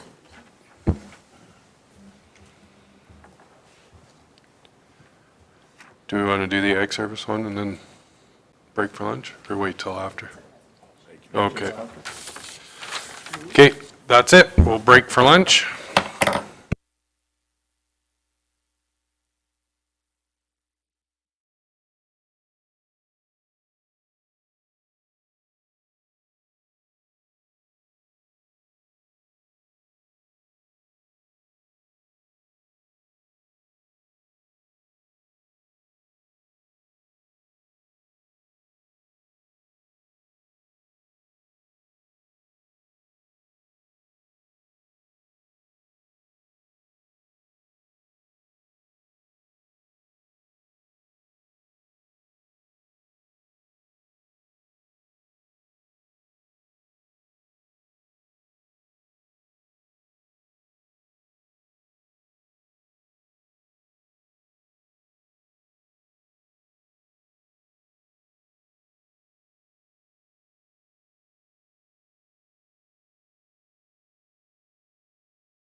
8.3. Thank you, through the chair. Our Economic Development Officer will review the 2023 Ag Conference, Ag Connections Conference, and do a short presentation. Perfect. Thank you for having me. So I'm here to talk about the Ag Conference that we had back in November. It was approved in May 2023, and the whole purpose of it was to support the growth, diversification, and sustainability of agriculture in Cypress County. And before I share any more, I'm just going to show a video that kind of recaps the day.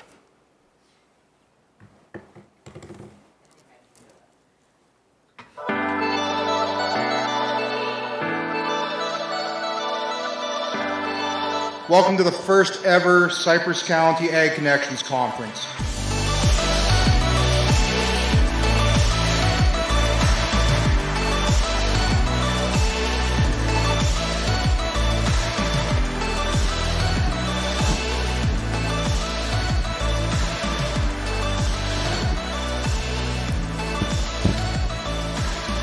But I know for us that I need my family to farm. I can't do it alone, nor was I ever meant to do it alone. You know, farming is hard and we need people around us. We need that team.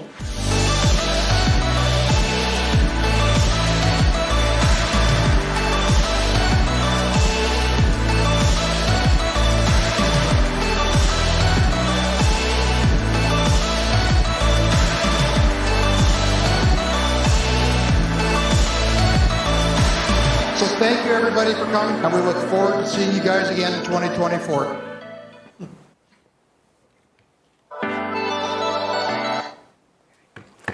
So as you can see from the video, it was a great success, and I have some of our statistics up here. So originally it was supposed to be a much smaller scale event, but we had the great problem of it grew exponentially. And I think a big part of that was our marketing, but also it just filled a gap and met a need for our local producers. So as you can see, we went from 150 to, we maxed out at 350 registered with a wait list, and on the day of we had 337 attendees. We also had speakers, exhibitors, and a lot of sponsors that made the event possible. This event had great return on investment, and while at this time it's difficult to quantify that financially, the impacts of this event were extremely positive, and I won't go through all of them on the screen, but I think the two most important ones are the support that we were able to provide for our local agriculture community and for that economy, and also to position Cypress County as a leader in agriculture. So on this slide, you can see our revenues and expenses from the event. As I mentioned, the scope of the event kept growing as we were planning it, so we tried to keep up with that best we could. And at the end, we were able to come out with a deficit of $10,000, and that was from labor. So all in all, for a first-time event, we're looking at that as a good thing. A little bit about what we heard from the event in our post-event survey. So we had 26 different municipalities represented. 40% of our attendees were from outside of a 100-kilometer radius. So we had 60% of those attendees coming from within Cypress County. And we had really great feedback on the speakers, the topics we had, and my favorite stat is that 100% of the producers said that they left with an idea that they were going to implement. Partners and stakeholders come forward with interest about a future event, and thinking about the future and how we can continue to grow this. One of the partnerships that has potential to be really beneficial is partnering with our REDA, which is the Regional Economic Development Alliance that Cypress County is a member of, and that's Palliser Economic Partnership. And you can see on the screen the reach of this, and it really fits well with that southeastern Alberta agriculture region. So this is a potential partner that we would be able to work with to expand the scope and continue to reach producers in the area. So for 2024 projections, if we were to continue this event, I've run all kinds of numbers for the same amount of people, 400, 500, and regardless, we want to make sure that we're able to offset expenses with sponsorship, again, as well as registration. And then grants, we could get more than this, we could get less than this. It all depends on what's available and what we're able to successfully receive. So these are some of the projections that we are looking at into 2024. For a future event, some of the things that I wanted to note was that I think it's really important that a future event would continue to be focused on those primary cattle and crop producers. One thing is that we would have to invest in a conference software. We did not have the appropriate software because we didn't anticipate it to be such a big event, so this would save a lot of labor and a lot of resources. And then something else that we would be interested in is exploring partnerships with other municipalities in that PEP region, seeing if 40 Mile or Special Areas wants to come on and be a part of this to help spread the conference into or for their producers. I talked about being conservative with numbers and trying to hit targets, and you smashed them. So that is fantastic. I will absolutely support the idea of this being an ongoing event. I heard awesome things from those on council who attended and people who attended it as well as producers. Just a question on the swag bags. You had a budget item there of $600 to $7,500. Are the swag bags mostly built from donated stuff, or is the expense on that maybe, printing of the itinerary and kind of a book that way? And is that something that could be covered through the sponsorships as well? Yes, so the swag bags, this year Cypress County contributed to them just as far as it was. We didn't anticipate to have lots of different sponsor items to go in them, but that expense is for an actual bag that'd be Cypress County branded, and then I would like to work into our sponsorship that every sponsor would contribute into it. So it'd be for the physical bag that it goes into and then the programs that everyone gets. Any other questions? Keith? I don't necessarily have a question. I just think the event was well done, and I really enjoyed it. I think it was something we certainly would, I would certainly support and come back again. And as I read through your presentation, I thought it recaptured the event very well.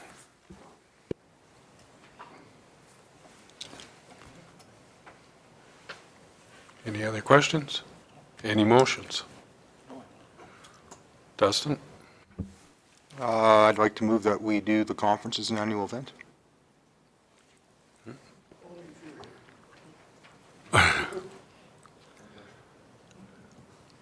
Any questions on that? Annual thing, are you putting any cap on it, or just have them bring it in every year to see what the cost is going to be? Can you make it an annual with bringing in the cost prior to it taking place? That works for you, Dustin? Great. Any questions on it? Do you have a comment? Okay, are you good? Okay. Vote.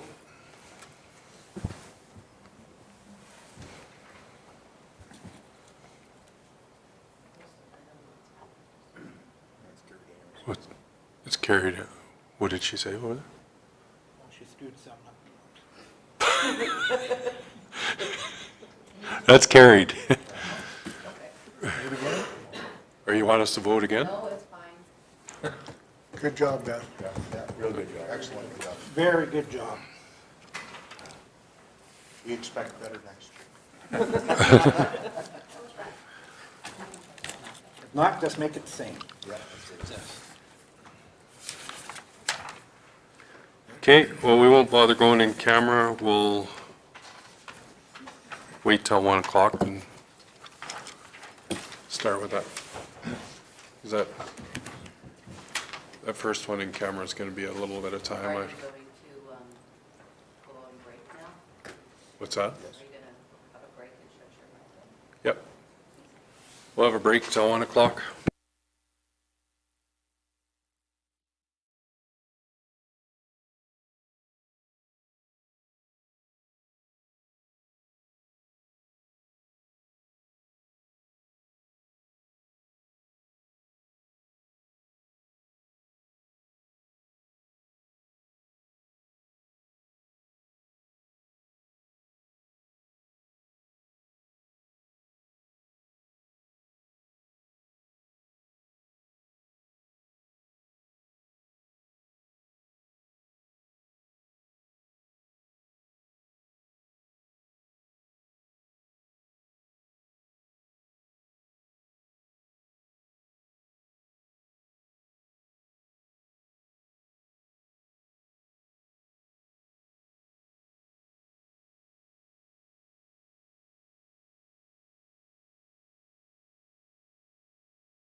We're going to start our presentation from STARS 5 minutes early. Oh, you figured out the button there for whenever the light's on, that's when you can speak. Red? There we go. Yep. Okay, the floor is yours. Okay, thank you so much.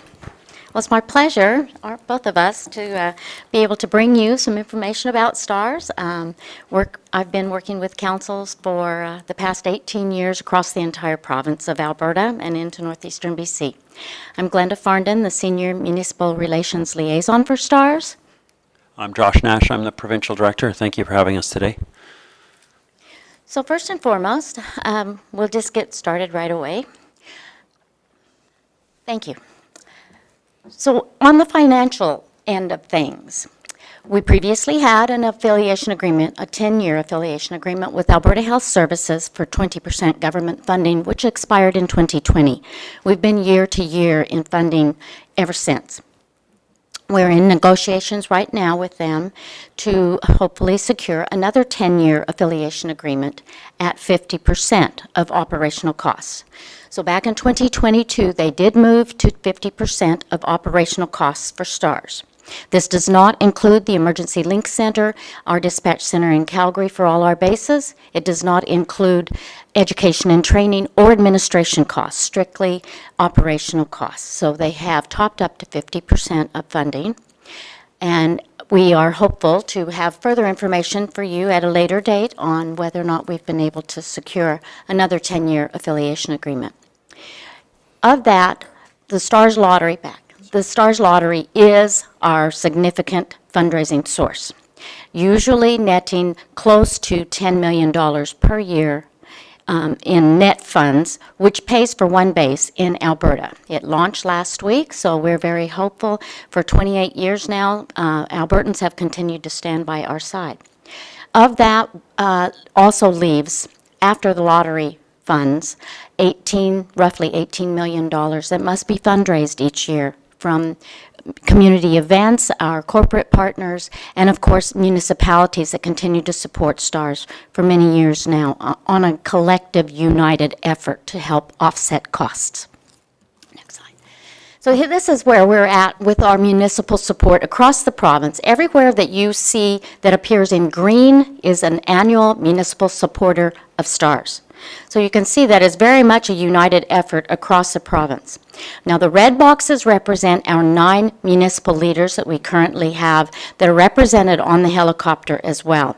They have made significant standing motions within their budget that we are included as a line item in their emergency protective services budget each year, ranging up to $210,000 per year in annual support. The yellow boxes represent either those that are at a minimum $2 per capita or higher rate, anywhere from $2 up to $90 per capita, and everything in between. This also does represent those areas where towns and villages that lie within a county's boundaries are also annual supporters of STARS at a per capita rate.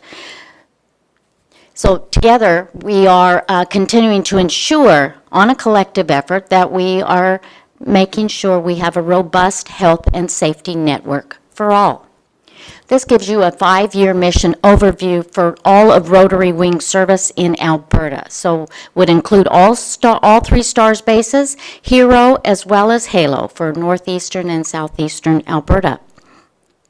To give you an idea, the difference between IFT or interfacility transfers, scene calls, and then total missions in this 5-year overview. So missions are indicating when the helicopter flies. Not all missions result in actual patient contact. Next slide, please. So here's a 5-year overview for Cypress County for missions flown by STARS up to December 31st of last year. So showing you that ideally, yes, Halo is located here, co-located here in order to respond to the majority of your scene call missions as well.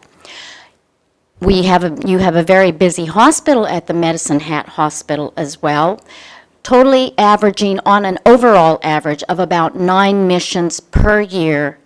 But Josh also could you elaborate on the background?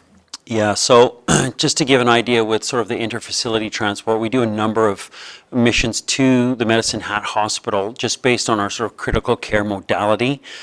So what we'll see more often than not is the physicians at the hospital, based on sort of patient acuity and critical care, will reach out either to the hospital directly, whether that be the Foothills or any of the other tertiary care centers, and then they loop in the specialist interventionists. That will generally determine the type of care needed in terms of transport modality. So that transport modality can be done in three ways. It can be done either by ground, by rotary wing, or by fixed wing. And that's usually just determined on what level the patient needs and whether it's a time-dependent issue or a patient care-dependent issue, or sometimes both. And then from that, that will then loop in through our STARS Emergency Link Center, and we will be able to then determine with the physician what the best modality is in terms of care and transport. Right. So on an average, in the background, we're seeing about 160 per year of providing either critical care guidance or procedural guidance to the Medicine Hat Hospital. We are able to now, with the procedural guidance, just to give a bit of background on that, this last year we launched something called virtual care.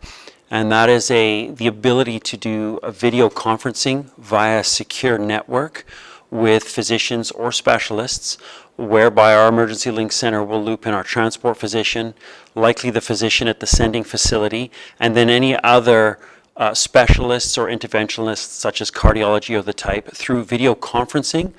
And that may or may not determine whether that patient needs to be transported to a higher level of care, or whether that patient can be cared for at the facility for a certain amount of time or for long periods. It just allows sort of a long-term care from a distance without having to use a modality to transport them elsewhere. Thank you. Next. So this is 10 years in the making, this postal code project that we've had. Let's look on the left-hand side first. And so this was utilizing patient postal code, no other patient information other than the postal code where they lived at the time that they were flown by STARS. So you can see in total within Cypress County boundaries, including Medicine Hat as a separate entity, because there are rural residents who will also possess a Medicine Hat postal code. So in total, 139 residents have been flown since we were able to access data back to 2010. But more interestingly enough is on the right-hand side. The red dots and the locations listed below represent the different areas where these 139 residents were flown. So you can see that 5 different STARS bases across Alberta and Saskatchewan have served residents within Cypress County boundaries. 74 of these residents were picked up in Medicine Hat. 65 of these were flown from 42 other locations across 3 provinces. This is a testament to why partnership is so important. Your residents have access to STARS all across Western Canada, where we have 6 bases: Winnipeg, Saskatoon, Regina, Calgary, Edmonton, and Grand Prairie, also serving Eastern BC. So the Emergency Link Center is located in Calgary. It receives approximately 100 calls per day. They're integrated with all dispatch centers and resources. They have precise mapping coordinates, and they also do dispatch HALO and HERO response. Currently receiving over 36,000 emergency requests per year.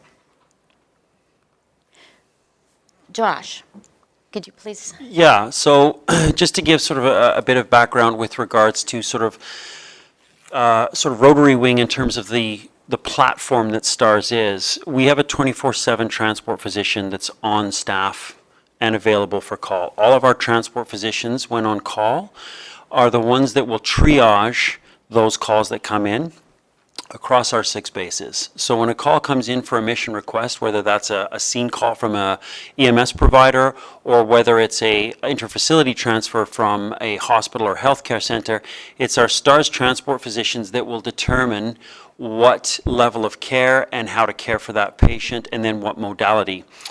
we use something called chart of call. Now, what chart of call is, like I mentioned earlier, is the ability through a software program to determine what is the quickest transport for that patient based on the level of care that they need. And it can be rotary wing, fixed wing, or ground.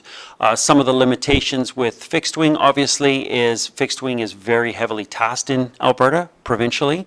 And then on top of that, we have to look at the fact that fixed wing has to go between airport to airport, and routinely it's a ground transport from there. So those are taken into account. And then obviously distance. With our Link Center, we have a relationship, obviously, with AHS. We are able to see where all the ground resources are and where all the fixed wing resources are as well. So that allows us to make that decision from the transport physician's perspective. And then the logistical arrangement is done with those receiving hospitals. So because a lot of the physicians that we have on staff either have emergency background, anesthesiology, ICU, and the relationships they have with the hospitals, there are times that by consulting within those boundaries, we're able to bypass. So if they're coming from Medicine Hat and it's a surgical thing, we may be able to bypass the emergency department that a ground ambulance would normally have to go through, and that patient would go straight to surgery. Thank you. So we also do have a new fleet of 10 H145s. We were able to complete the campaign selling off our previous fleet and then incrementally adding the proceeds in order that all 10 helicopters are paid for. There was all levels of government, federal, provincial, and municipal, that were also in support of this for the 10 helicopters to serve Western Canada. We also recently celebrated more than 20 years of night vision goggle capability. About approximately 50% of our call volume is at night, so this really represents tens of thousands of patients whose lives have been saved because we were able to fly at night. Wanted to just bring you some of, just a small insight into some of the highly specialized medical equipment that's in the back of the H145. It is definitely an intensive care unit environment. Starting with the handheld iStat lab. So now with just a couple of drops of blood in less than 2 minutes, we can have test results for hemoglobin, blood gases, even electrolytes. These are also all vital components when we're managing multiple pain management drugs for a trauma patient. We always carry 2 units of universal blood on board, sometimes as much as 4 units depending on patients' needs. We were the very first helicopter EMS program in North America to be able to carry this life-saving blood on board. This is blood that can be accepted by any one of us. As well, we have a brand new blood plan, if you could. Yeah, so just to give you a bit of background from the ICU perspective, we do carry the 2 units, as Glenda mentioned. Huge advancement just in terms of life-saving from a critical care perspective, especially whether it's a scene call or whether it's landing at a facility. We can either continue that blood transfusion en route to a higher level of care, or we can begin that blood transfusion, as opposed to sort of back in the day, it was a lot of what we would call fluid resuscitation, but that has its limitations. We've also just recently brought on board and been approved for something called fibrinogen. Fibrinogen is something that we actually produce in our own bodies, but it helps from a blood clotting perspective. So that with our 2 units of blood, that just further increases our ability from a trauma perspective or an internal bleeding to sort of extend that timeline in terms of getting you to a higher level of care. The video laryngoscopy that you see there, that is a game changer when it comes to intubation and putting an airway and intubation that we see in ORs and things like that. This is now the gold standard in terms of being able to intubate quickly for all patients from a critical care perspective. And then we also have handheld ultrasound. All of our crews and our physicians, of course, are trained in ultrasound. It's done via iPad for our helicopters. This enables us to see any internal bleeding, collapsed lungs, heart abnormalities if we're transporting pediatrics from a fetal compromise perspective. The excellent thing with regards to the ultrasound more than anything is we can transmit that data back to our emergency link center, and they can then transmit that data to the receiving hospital.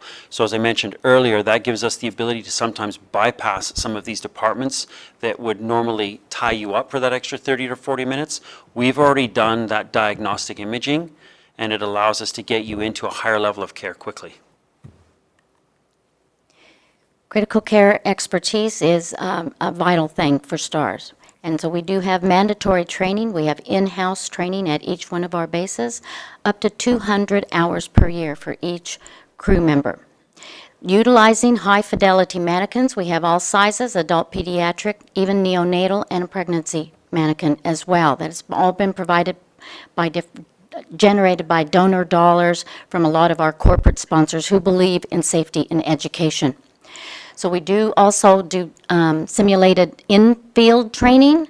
That is to ensure that our crews are prepared for the most unthinkable types of situations that they may encounter. We also work with all training and train with our chain of survival partners on landing zone training, mock training scenarios, even in order to prepare for multi-casualty incidents. And of course, as I said, training is of an absolute dire aspect for STARS crew in order to maintain high levels of critical care expertise. So there is an International Air Medical Transport Conference. It's a simulation competition. It's a very rigorous competition each year.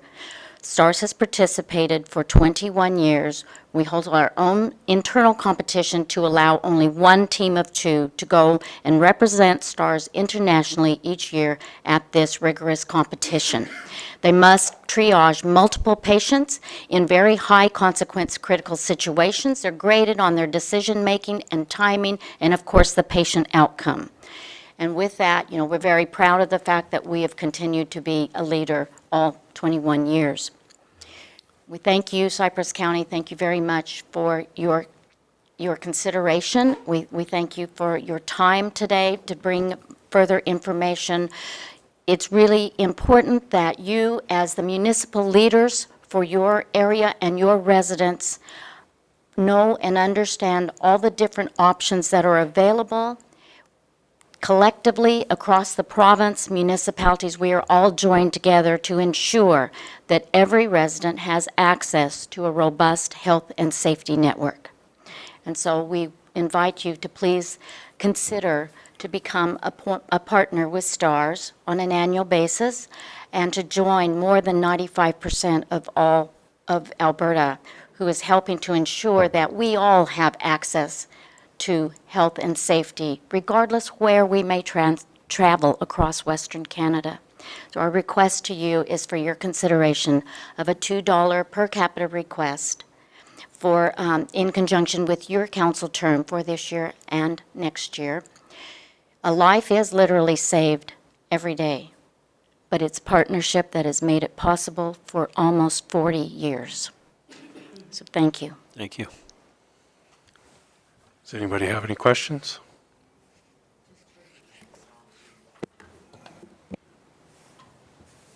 Dustin? Just a couple things. So when you guys talk about your missions within your presentation, did you guys include HALO missions as part of your statistics as well? Yeah, I can go back here, just in terms of total missions, like here you mean? This is, yeah. Yes. Oh, sorry, there. Yes, so that includes all of Rotary Wing In within Alberta. Okay. So I think on the stat previous to that, it was the one I was talking about, the mapping one. This? No, one before, I think. Oh, I don't know sorry. where it went, sorry. That one. It may have been that one. There was, yeah, it could have been this one. That one, there we go. That one. Yeah, so I was just curious if you include those stats or those HALO stats as well, No, or these just are STARS STARS stats? missions. Okay. And then another one I had, so you spoke about administering to your program.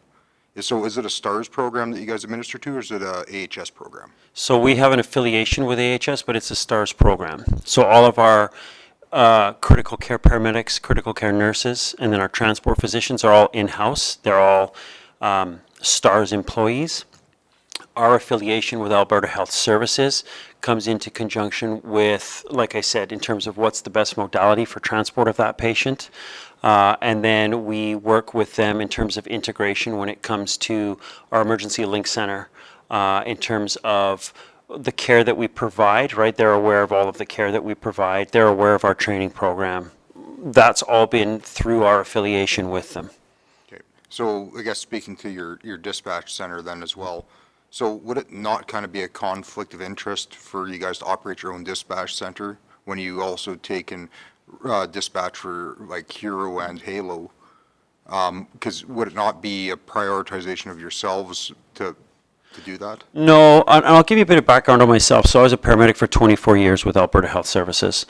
I don't look at it, and I worked both on the ground. I did fixed wing, and I was also a supervisor with EMS based out of what would be the Calgary zone where the Southern Communication Center is that dispatches all ground for this entire region. I don't look at it as a conflict, I personally, and I don't see why. To me, it's not a competition either. So when our transport physicians get those calls, they look at what is the best form of transport based on the level of care that's required. And it's the physician. The physicians aren't employees of STAR. Sorry, STAR's in the aspect of they're only STARs. There's physicians that work out of the hospitals, they're specialists, things like that. So they look at paramount, what does the patient need? And there are a number of calls where, for instance, Halo have picked up scene calls and flown them to Medicine Hat, and then later we've come and picked that patient up because they either need critical care or a higher level of care in the city, and then we've transported that patient. So it's not done on a dispatch basis of who do we send in terms of our own priority. We also recognize that the distance from Calgary, let's say, to the eastern side of Medicine Hat or into Cypress County, Halo may well be that mode of transport that's quicker and faster in getting in there, and we'll be dispatched for that. I guess the last thing too, so we've talked about the transport physicians that actually take and acknowledge the calls. Mm-hmm. So I've been around for a little while on the emergency service end of it, back when Halo was in its youth, I would say. And before their STARS took over the dispatching of Halo, we used to have a way that we could take and dispatch from the ground, essentially Halo out of Medicine Hat to these remote areas. So kind of at the call of the first responders on scene. So I feel kind of when STARS took it over, we lost that ability to take and have that dialogue. So speaking back to them, I'm going to talk back to the 2012, 2013 kind of era. If we were to arrive on scene out at south of Elkwater, for example, the fire department could request Halo to be launched, and it would be launched, immediately. It didn't have to go through Calgary, go through a transport physician to take and make that assumption that they needed it. The people on the ground that could take and see the need for that could do that immediately, and I feel like that was something that was lost in that transfer. Is there something that could ever be done to address that? Well, I know of, unless things have changed, and I've got to be honest, like I don't want to speak on behalf of Halo or their management and things like that, because that's not fair to Halo, right?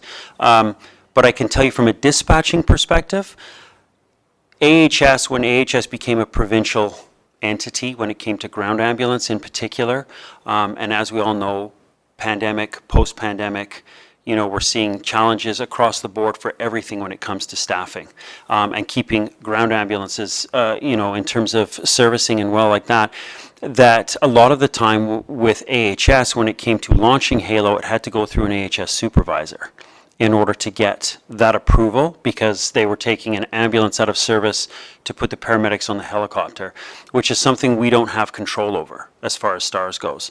So I can totally appreciate what you're saying with that, because you feel like there's probably a middleman that's involved now that's taken away that aspect of it. But we don't have the control from the AHS perspective in terms of the staffing to staff that modality. So if their supervisor absolutely says, yeah, we can provide those paramedics to put on that aircraft, then if the transport physician deems that that's the fastest response because that's the modality that it's come through, then absolutely. Thanks. Robin?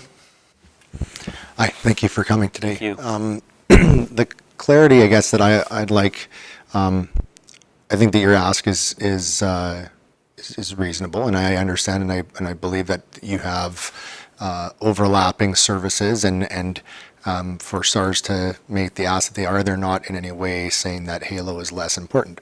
I guess the question that I have, and perhaps you can help me to justify or wrap my head around supporting you know, in a small way, but, you know, with this $2 per capita, but how it also helps us to wrap our minds around the service delivery and the speed, the access of Halo locally, which we've, you know, obviously we bleed Halo. It's been a big part of our region. But I'm aware, you know, we're very close to Saskatchewan, and I know that there have been cases where Halo can't fly into Saskatchewan because STARS does the dispatch coming out of Saskatoon.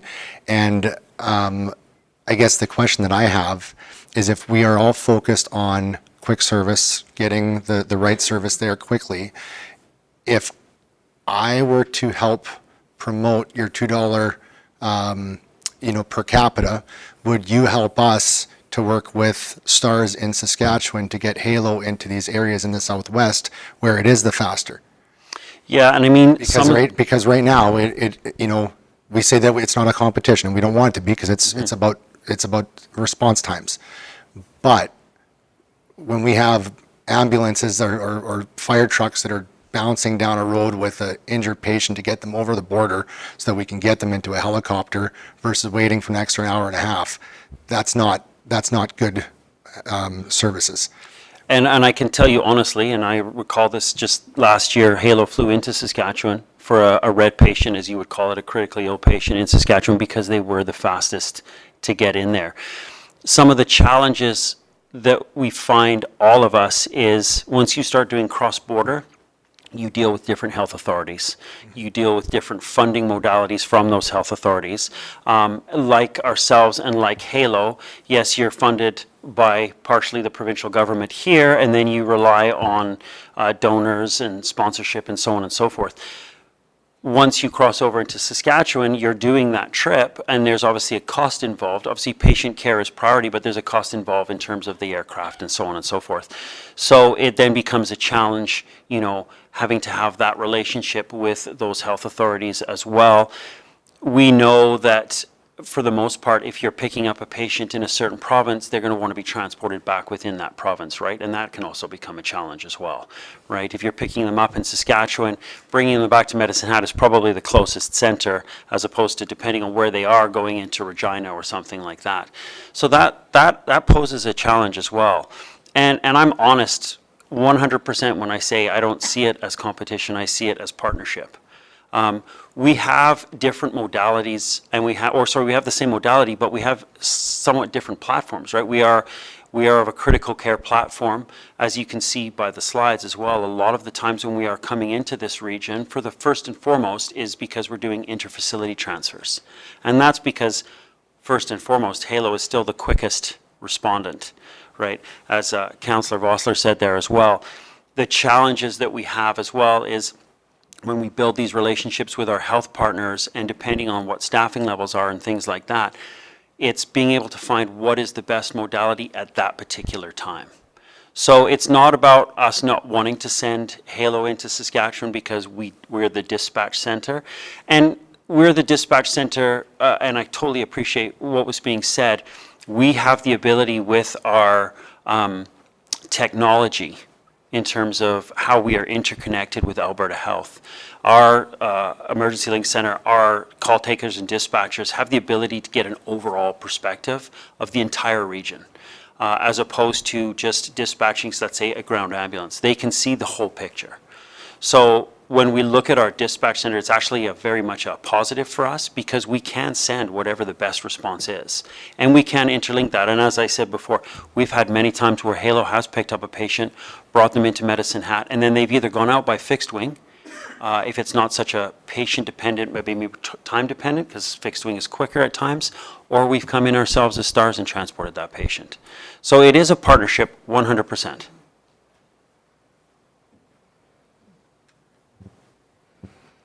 Any other questions? Not seeing any other questions at this time, so thank you very much for your presentation. Thank you all. Thank you for your time. Not a problem. Have a great day. You too. You as well. It was good information.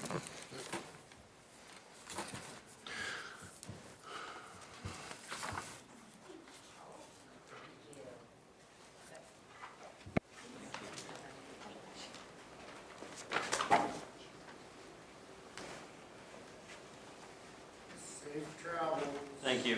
Thank you.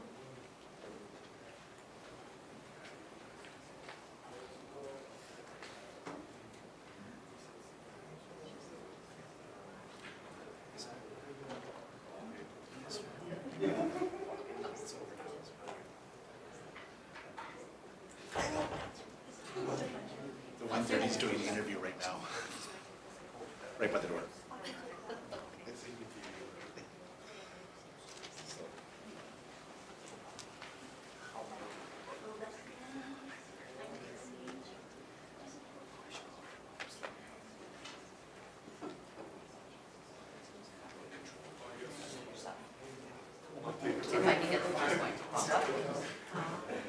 We'll take a break for 5 minutes.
We'll go with our 1:30 delegation. So in order to use your mic, sir, you just push the button and then it'll turn red when you're lit up to speak. There you go. The floor is yours. Okay, thank you so much. Good afternoon. My name is Dominique Hirsch, and it's just an honor to present this for the Dunmore Equestrian Society. I just traveled in from Edmonton, and I was at a tourism conference, and the big buzzword was agritourism. So it was very interesting to see that they're focusing on some rural areas, including southeast Alberta. So I think we're right in the right mark there. So it was a good couple of days up there. So I'm just going to go on to the next slide here. So a future for every age, from toddlers to seniors. Over the years, this group has worked with all ages in that bracket in this area. And we're developing a year-round facility that promotes heritage, culture, and community. I'm proud to state that we're a not-for-profit society that started with 25 acres of prairie and now see 100,000 people coming through the gates each year with all the events that happen through rentals, through whether it be a rodeo or anything like that. That's how many people can come through. So our vision promotes a healthy, active lifestyle and strong community spirit, preserving a culture of heritage and for all ages through equine-related activities. So when you think about that and you think about equine-related activities, it could be anything from, yes, a rodeo that we're all familiar with and accustomed to, but it can be everything from horse training to equine therapy, all kinds of things that can make that happen, along with other agriculture activities as well.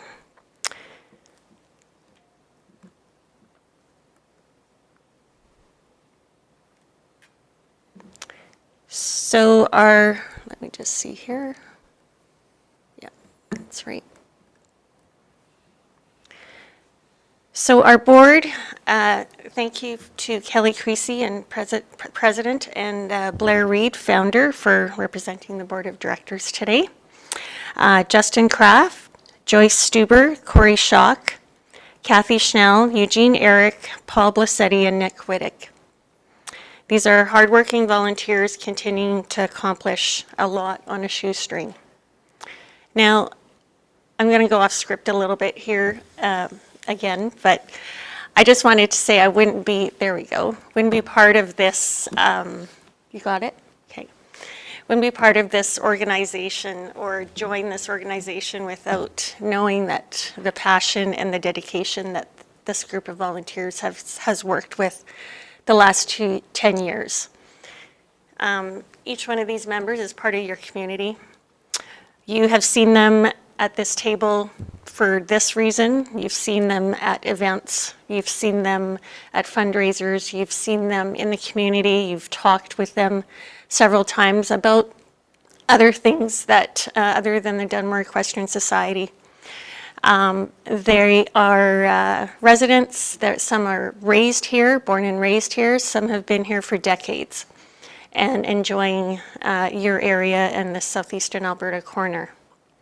So the passion and the dedication that they've shown over the years, and just the resilience of really wanting to make a community center, a community area, a community playground right outside your door and right outside the city is pretty amazing. So again, I wouldn't be joining this group had I known all that and then been able to help out with it. So 2016 is when a lot of this started. The society started in 2014. That's when papers were signed. And the prairie was leveled, the road was built, and lines were pulled and the outdoor arena opened on August 20th. So now the outdoor arena is at 275 by 160 feet of space, showcasing heavy horse teams, ranch rodeo events, barrel racing, team roping, dog agility, show jumping, dressage, hoop dancing, powwow demonstration, and the list goes on. My daughter was in 4-H with the saddles and spurs and visited this arena lots of times. It was really good to have that experience for her and her club, a club that is always growing, so there's always that interest there in the youth. And the announcer stand. That you're going to see right from the highway all the time, and it's probably the first thing that you see as a structure right now, and has a first floor office and a second floor media center with a sound system, and we'll post recorded broadcasts of our events and clinics on YouTube this year, so that will be new for us. This whole presentation is more of an update for you so that you can kind of see where we've come and what we've done, and just a refresher for some of you that have been around this table for quite some time. The Horse Hotel, which is a kind of a cool name, but it has 29 24 feet by 24 foot paddocks, outdoor paddocks available for rent 7 days a week, year round. It's one of our revenue streams and much appreciated by travelers and also those that have that come to the events and just want their horse in a pen. So from travelers going through, either it's from competitions, championships, competitions, that sort of thing that need to come through. This is a great place to be right off the highway. So the 2016 property development has a lot of mechanical needs that repeat with every building and improvement. So electric and water lines to the outdoor arena, announcers booth, horse hotel, accessible washroom, indoor arena, ongoing road improvements, a parking lot gravel, arena sand, entrance and exit improvements with Texas gates means easy access to the park. The indoor arena, it has taken $1.3 million from grants, fundraising, and rentals to get our 275 by 140 foot indoor arena build started. We have a functioning yet skeletal indoor arena for use this fall. So on the next one, the drawing shows how the outdoor and indoor arenas are situated to each other. All right.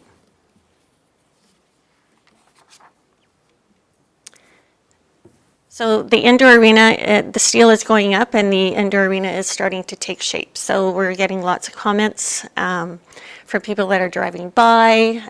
We know that some of our social media feeds, people are making comments. They're pretty excited to see this happening.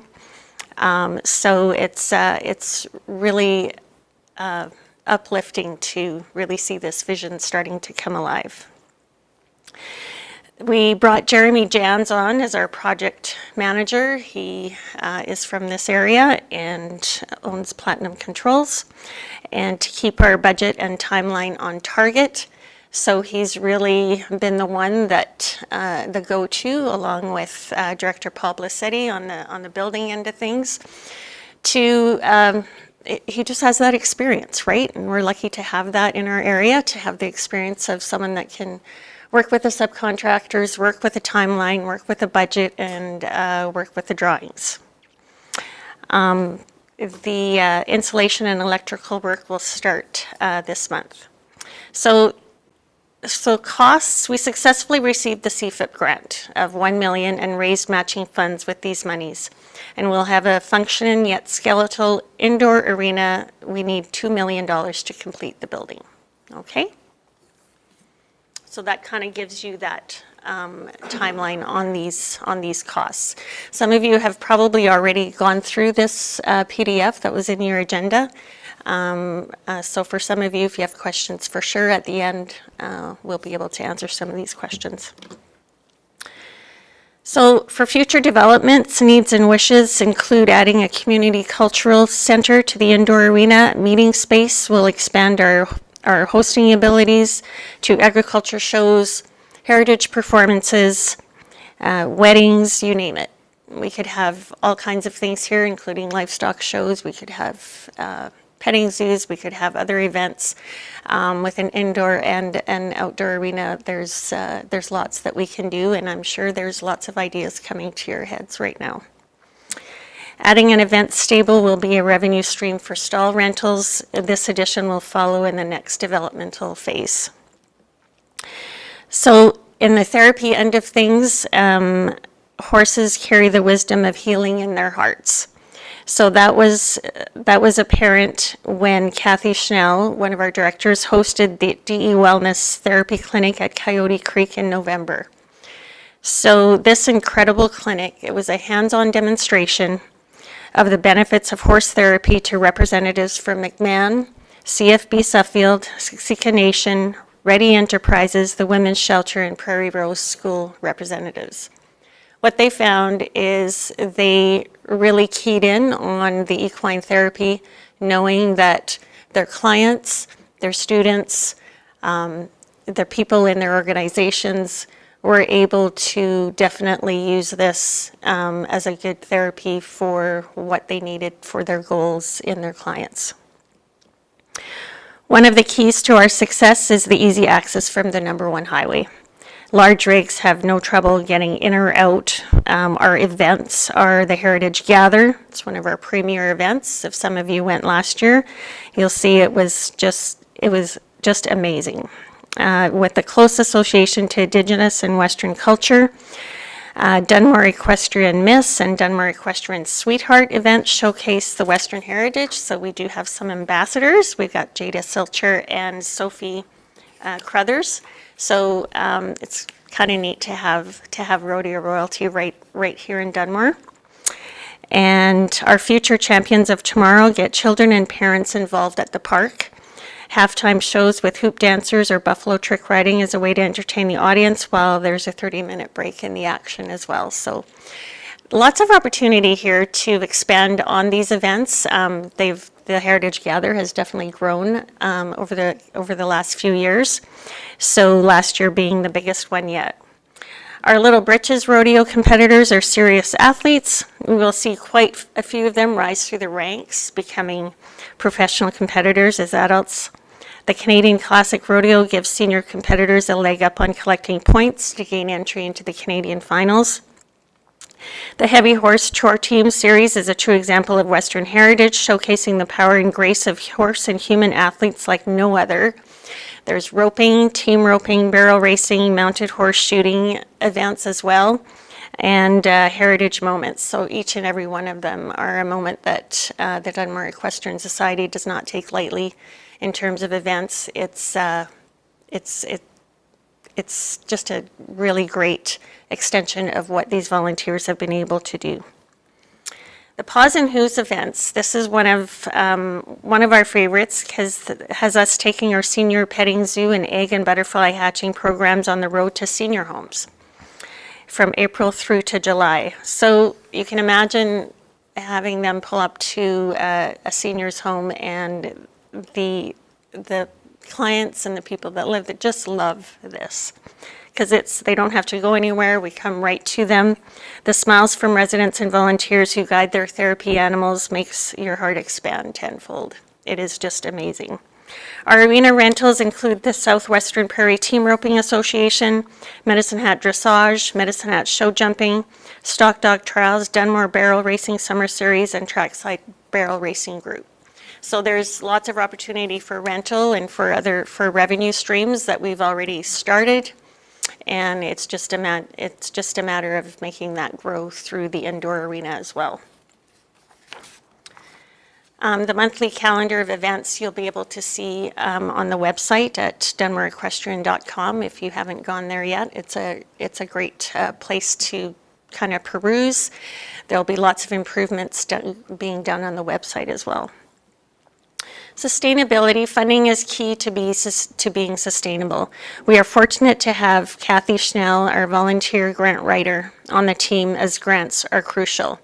When I came on board and I saw the list of grants and that sort of thing that Kathy has applied for and received, and it's amazing. So that volunteer grant writer to be able to do that. So create a legacy fund, build a sponsor program, increase annual memberships, add rentals to outdoor and indoor arenas, host annual fundraising events, run equine wellness programs, promote horse hotel and event stable rentals, host clinics, beginner riding and beginner roping, and so on, sell merchandise online, and post YouTube event series and clinics. These are all revenue streams that we are starting. Some haven't started yet, but we're wanting to grow that. With new ideas, we'll keep contributing to Dunmore, Cypress County, and southeastern Alberta for years to come. So on the finance, sustainability, a percentage breakdown of who, what, and where that contributes to our financial sustainability. So fundraising, $2 million is needed to complete this amazing facility, $1 million in grants, $1 million in matching. This year we'll host the May 4th Be With You dinner, comedian, and silent auction. A grand opening will be a down in the dirt type of concert party when the arena opens and introducing it to your county and southeastern Alberta. So with growth comes the need to new team members. So you'll have Jeremy Jans, our project manager for DES projects, owner of Platinum Controls, and a Dunmore homeowner. Myself, business development for the Dunmore Equestrian Society. My background is in marketing and sponsorship and sales, as well as media communications.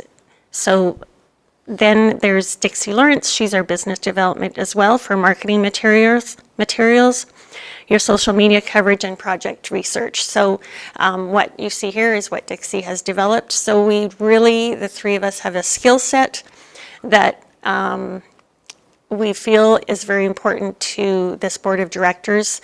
They've been able to lasso us in and really having us buy into what they have for their vision, which is really, really important when you're volunteering or contracting to a society, that you believe in everything that they've done, you believe in their vision, you believe in what they want to do, which makes it easier for you to use your skill set for that. For myself, it's been great.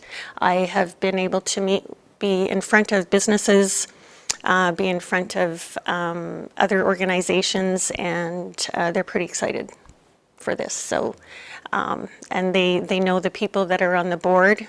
They know that their vision is strong, and that they've worked hard to get to where they're at. So grants and funds, we've raised $3.57 million to date between grants, fundraising, and rentals. It is hard, necessary work.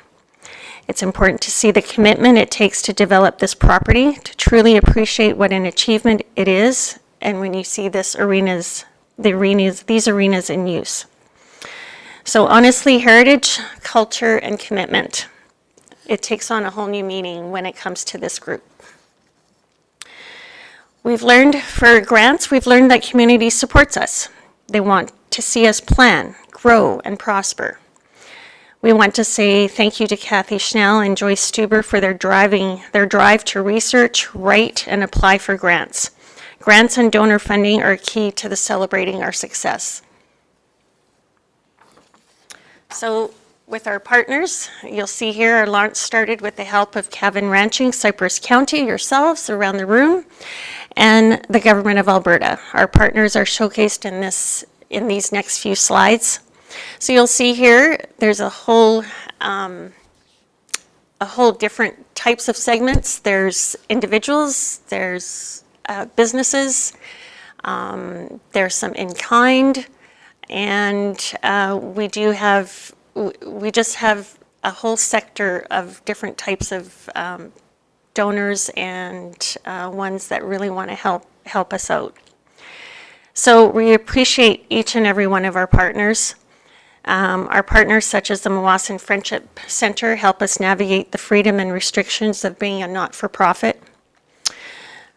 Partners step up in unexpected ways that make a huge contribution in helping us reach our fundraising goals. Just a really humble thank you to our partners, and your support really means a lot. Business development leads the way, ensuring success for Dunmore Equestrian now and into the future. So we are looking for partners who are interested in naming rights of the outdoor arena, the indoor arena, and perhaps naming rights for the whole park. Our premier events, the Heritage Gather and the Little Britches Rodeo, can benefit and provide and benefit to all the title partners.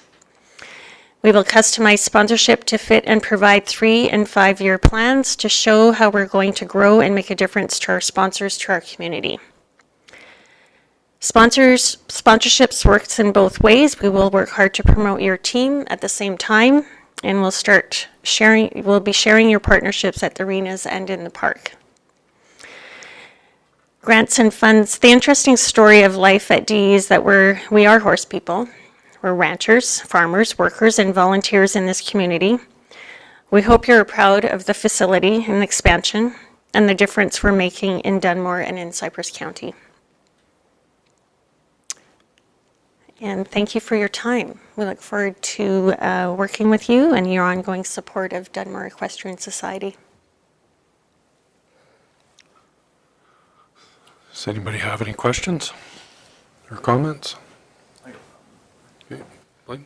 Well, first of all, I'd like to congratulate you guys on this presentation. It was outstanding. I think it really nailed it down, the passion that you guys have had for this project and how you're going forward with it. So I commend you on that. I guess the only question I have is, so, you know, as the indoor is being built, and when it is completed, are you going to be able to start holding some events to kind of get the ball rolling and get the excitement going to attract these businesses and people to invest? Definitely, we have plans to get going in the fall, and obviously around here with the summers we've been having, there hasn't been too much need for an indoor building in the summertime, but we will be booking rentals throughout the day and at night, and we'll be planning events for the weekends going into the fall and into the winter. I'll let Dominique speak on it a little more. Sure. So, thanks, Kelly. So as far as the support from businesses and sponsors and that sort of, I think that's where your part of your question as well. It's been really, really good. We just started really working at that level in the last month. So we look forward to having this fundraising campaign really have a good handle on the funds coming in probably by the end of May. And I think what I'm gathering is that it's exciting when there's something new happening in the community, and it's for the community. It's a public facility. And to be able to have a place where they can, well, number one, it's along the highway. From a business standpoint, it's along the highway, so it's a great frontage for them. But they also see the benefits of an indoor arena. With an indoor dirt arena, they see all the benefits of what can happen there. There's not one around that's a public facility, so it's a good opportunity for us to have events. It's a good opportunity for us to partner with whether it's school boards or other youth to bring in that equine therapy portion, to have. There's lots of ideas out there when you talk to school boards and other organizations of what we can do. And we're not in a we build it, they will come. We definitely want to have the fundraising events and something here in this area. you have anything to add to that, Blair? Yeah, no, I totally agree with you on that, Dominique. I mean, as I looked around and as everybody's seen what it's done to the other communities in the area, whether it's Owen or Brooks or Tabor, when they built those buildings many years ago, how it pulled the community together and made it grow. So I think, you know, this facility here will hopefully do the same for this community. So I'm glad you brought that up, because I think when we look at Tabor and we look at Claire's home, we look at Panoka, we look at Brooks, there's definitely some synergies there, and I know people from there, they're very proud of their facility.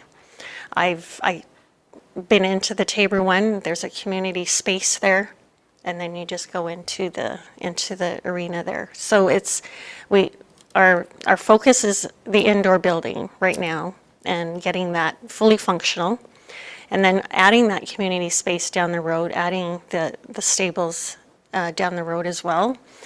That community space will be a community space where people come in and have a coffee, because there'll probably be a kitchen. There'll be some meeting space for people to gather, to rent, to, let's say you're having an event, for instance, and you need more space than what you have here. Then it's there for you as well, right? So I know Blair has been all over North America, and these buildings just in southern Alberta, when you look at those are some of the templates that we've worked with. Anybody else have any questions? It was a good presentation. It's good to bring it forward. We've seen it going for the last few years, so it's good to see it happening and moving forward. Not seeing any other questions at this time, so thank you very much for coming in. Thank you Thanks very very much for much. listening. Thanks a lot for having us, for sure. We really appreciate your time. Really good. Yep. It's nice to see the update. Yeah. Excited to see. Yeah.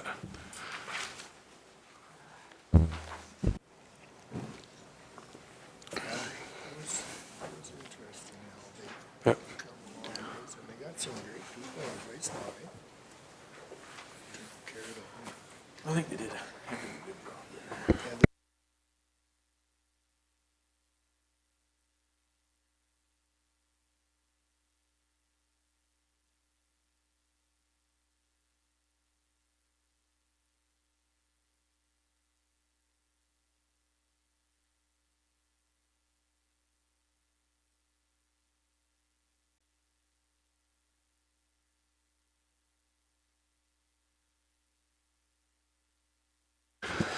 Okay, I'm gonna need a motion to go in camera. Keith is making that motion. Thank you very much for coming today. Excellent. Yeah, that's great, Anna, great. We do appreciate you being here. It's good to have that out there and to the public.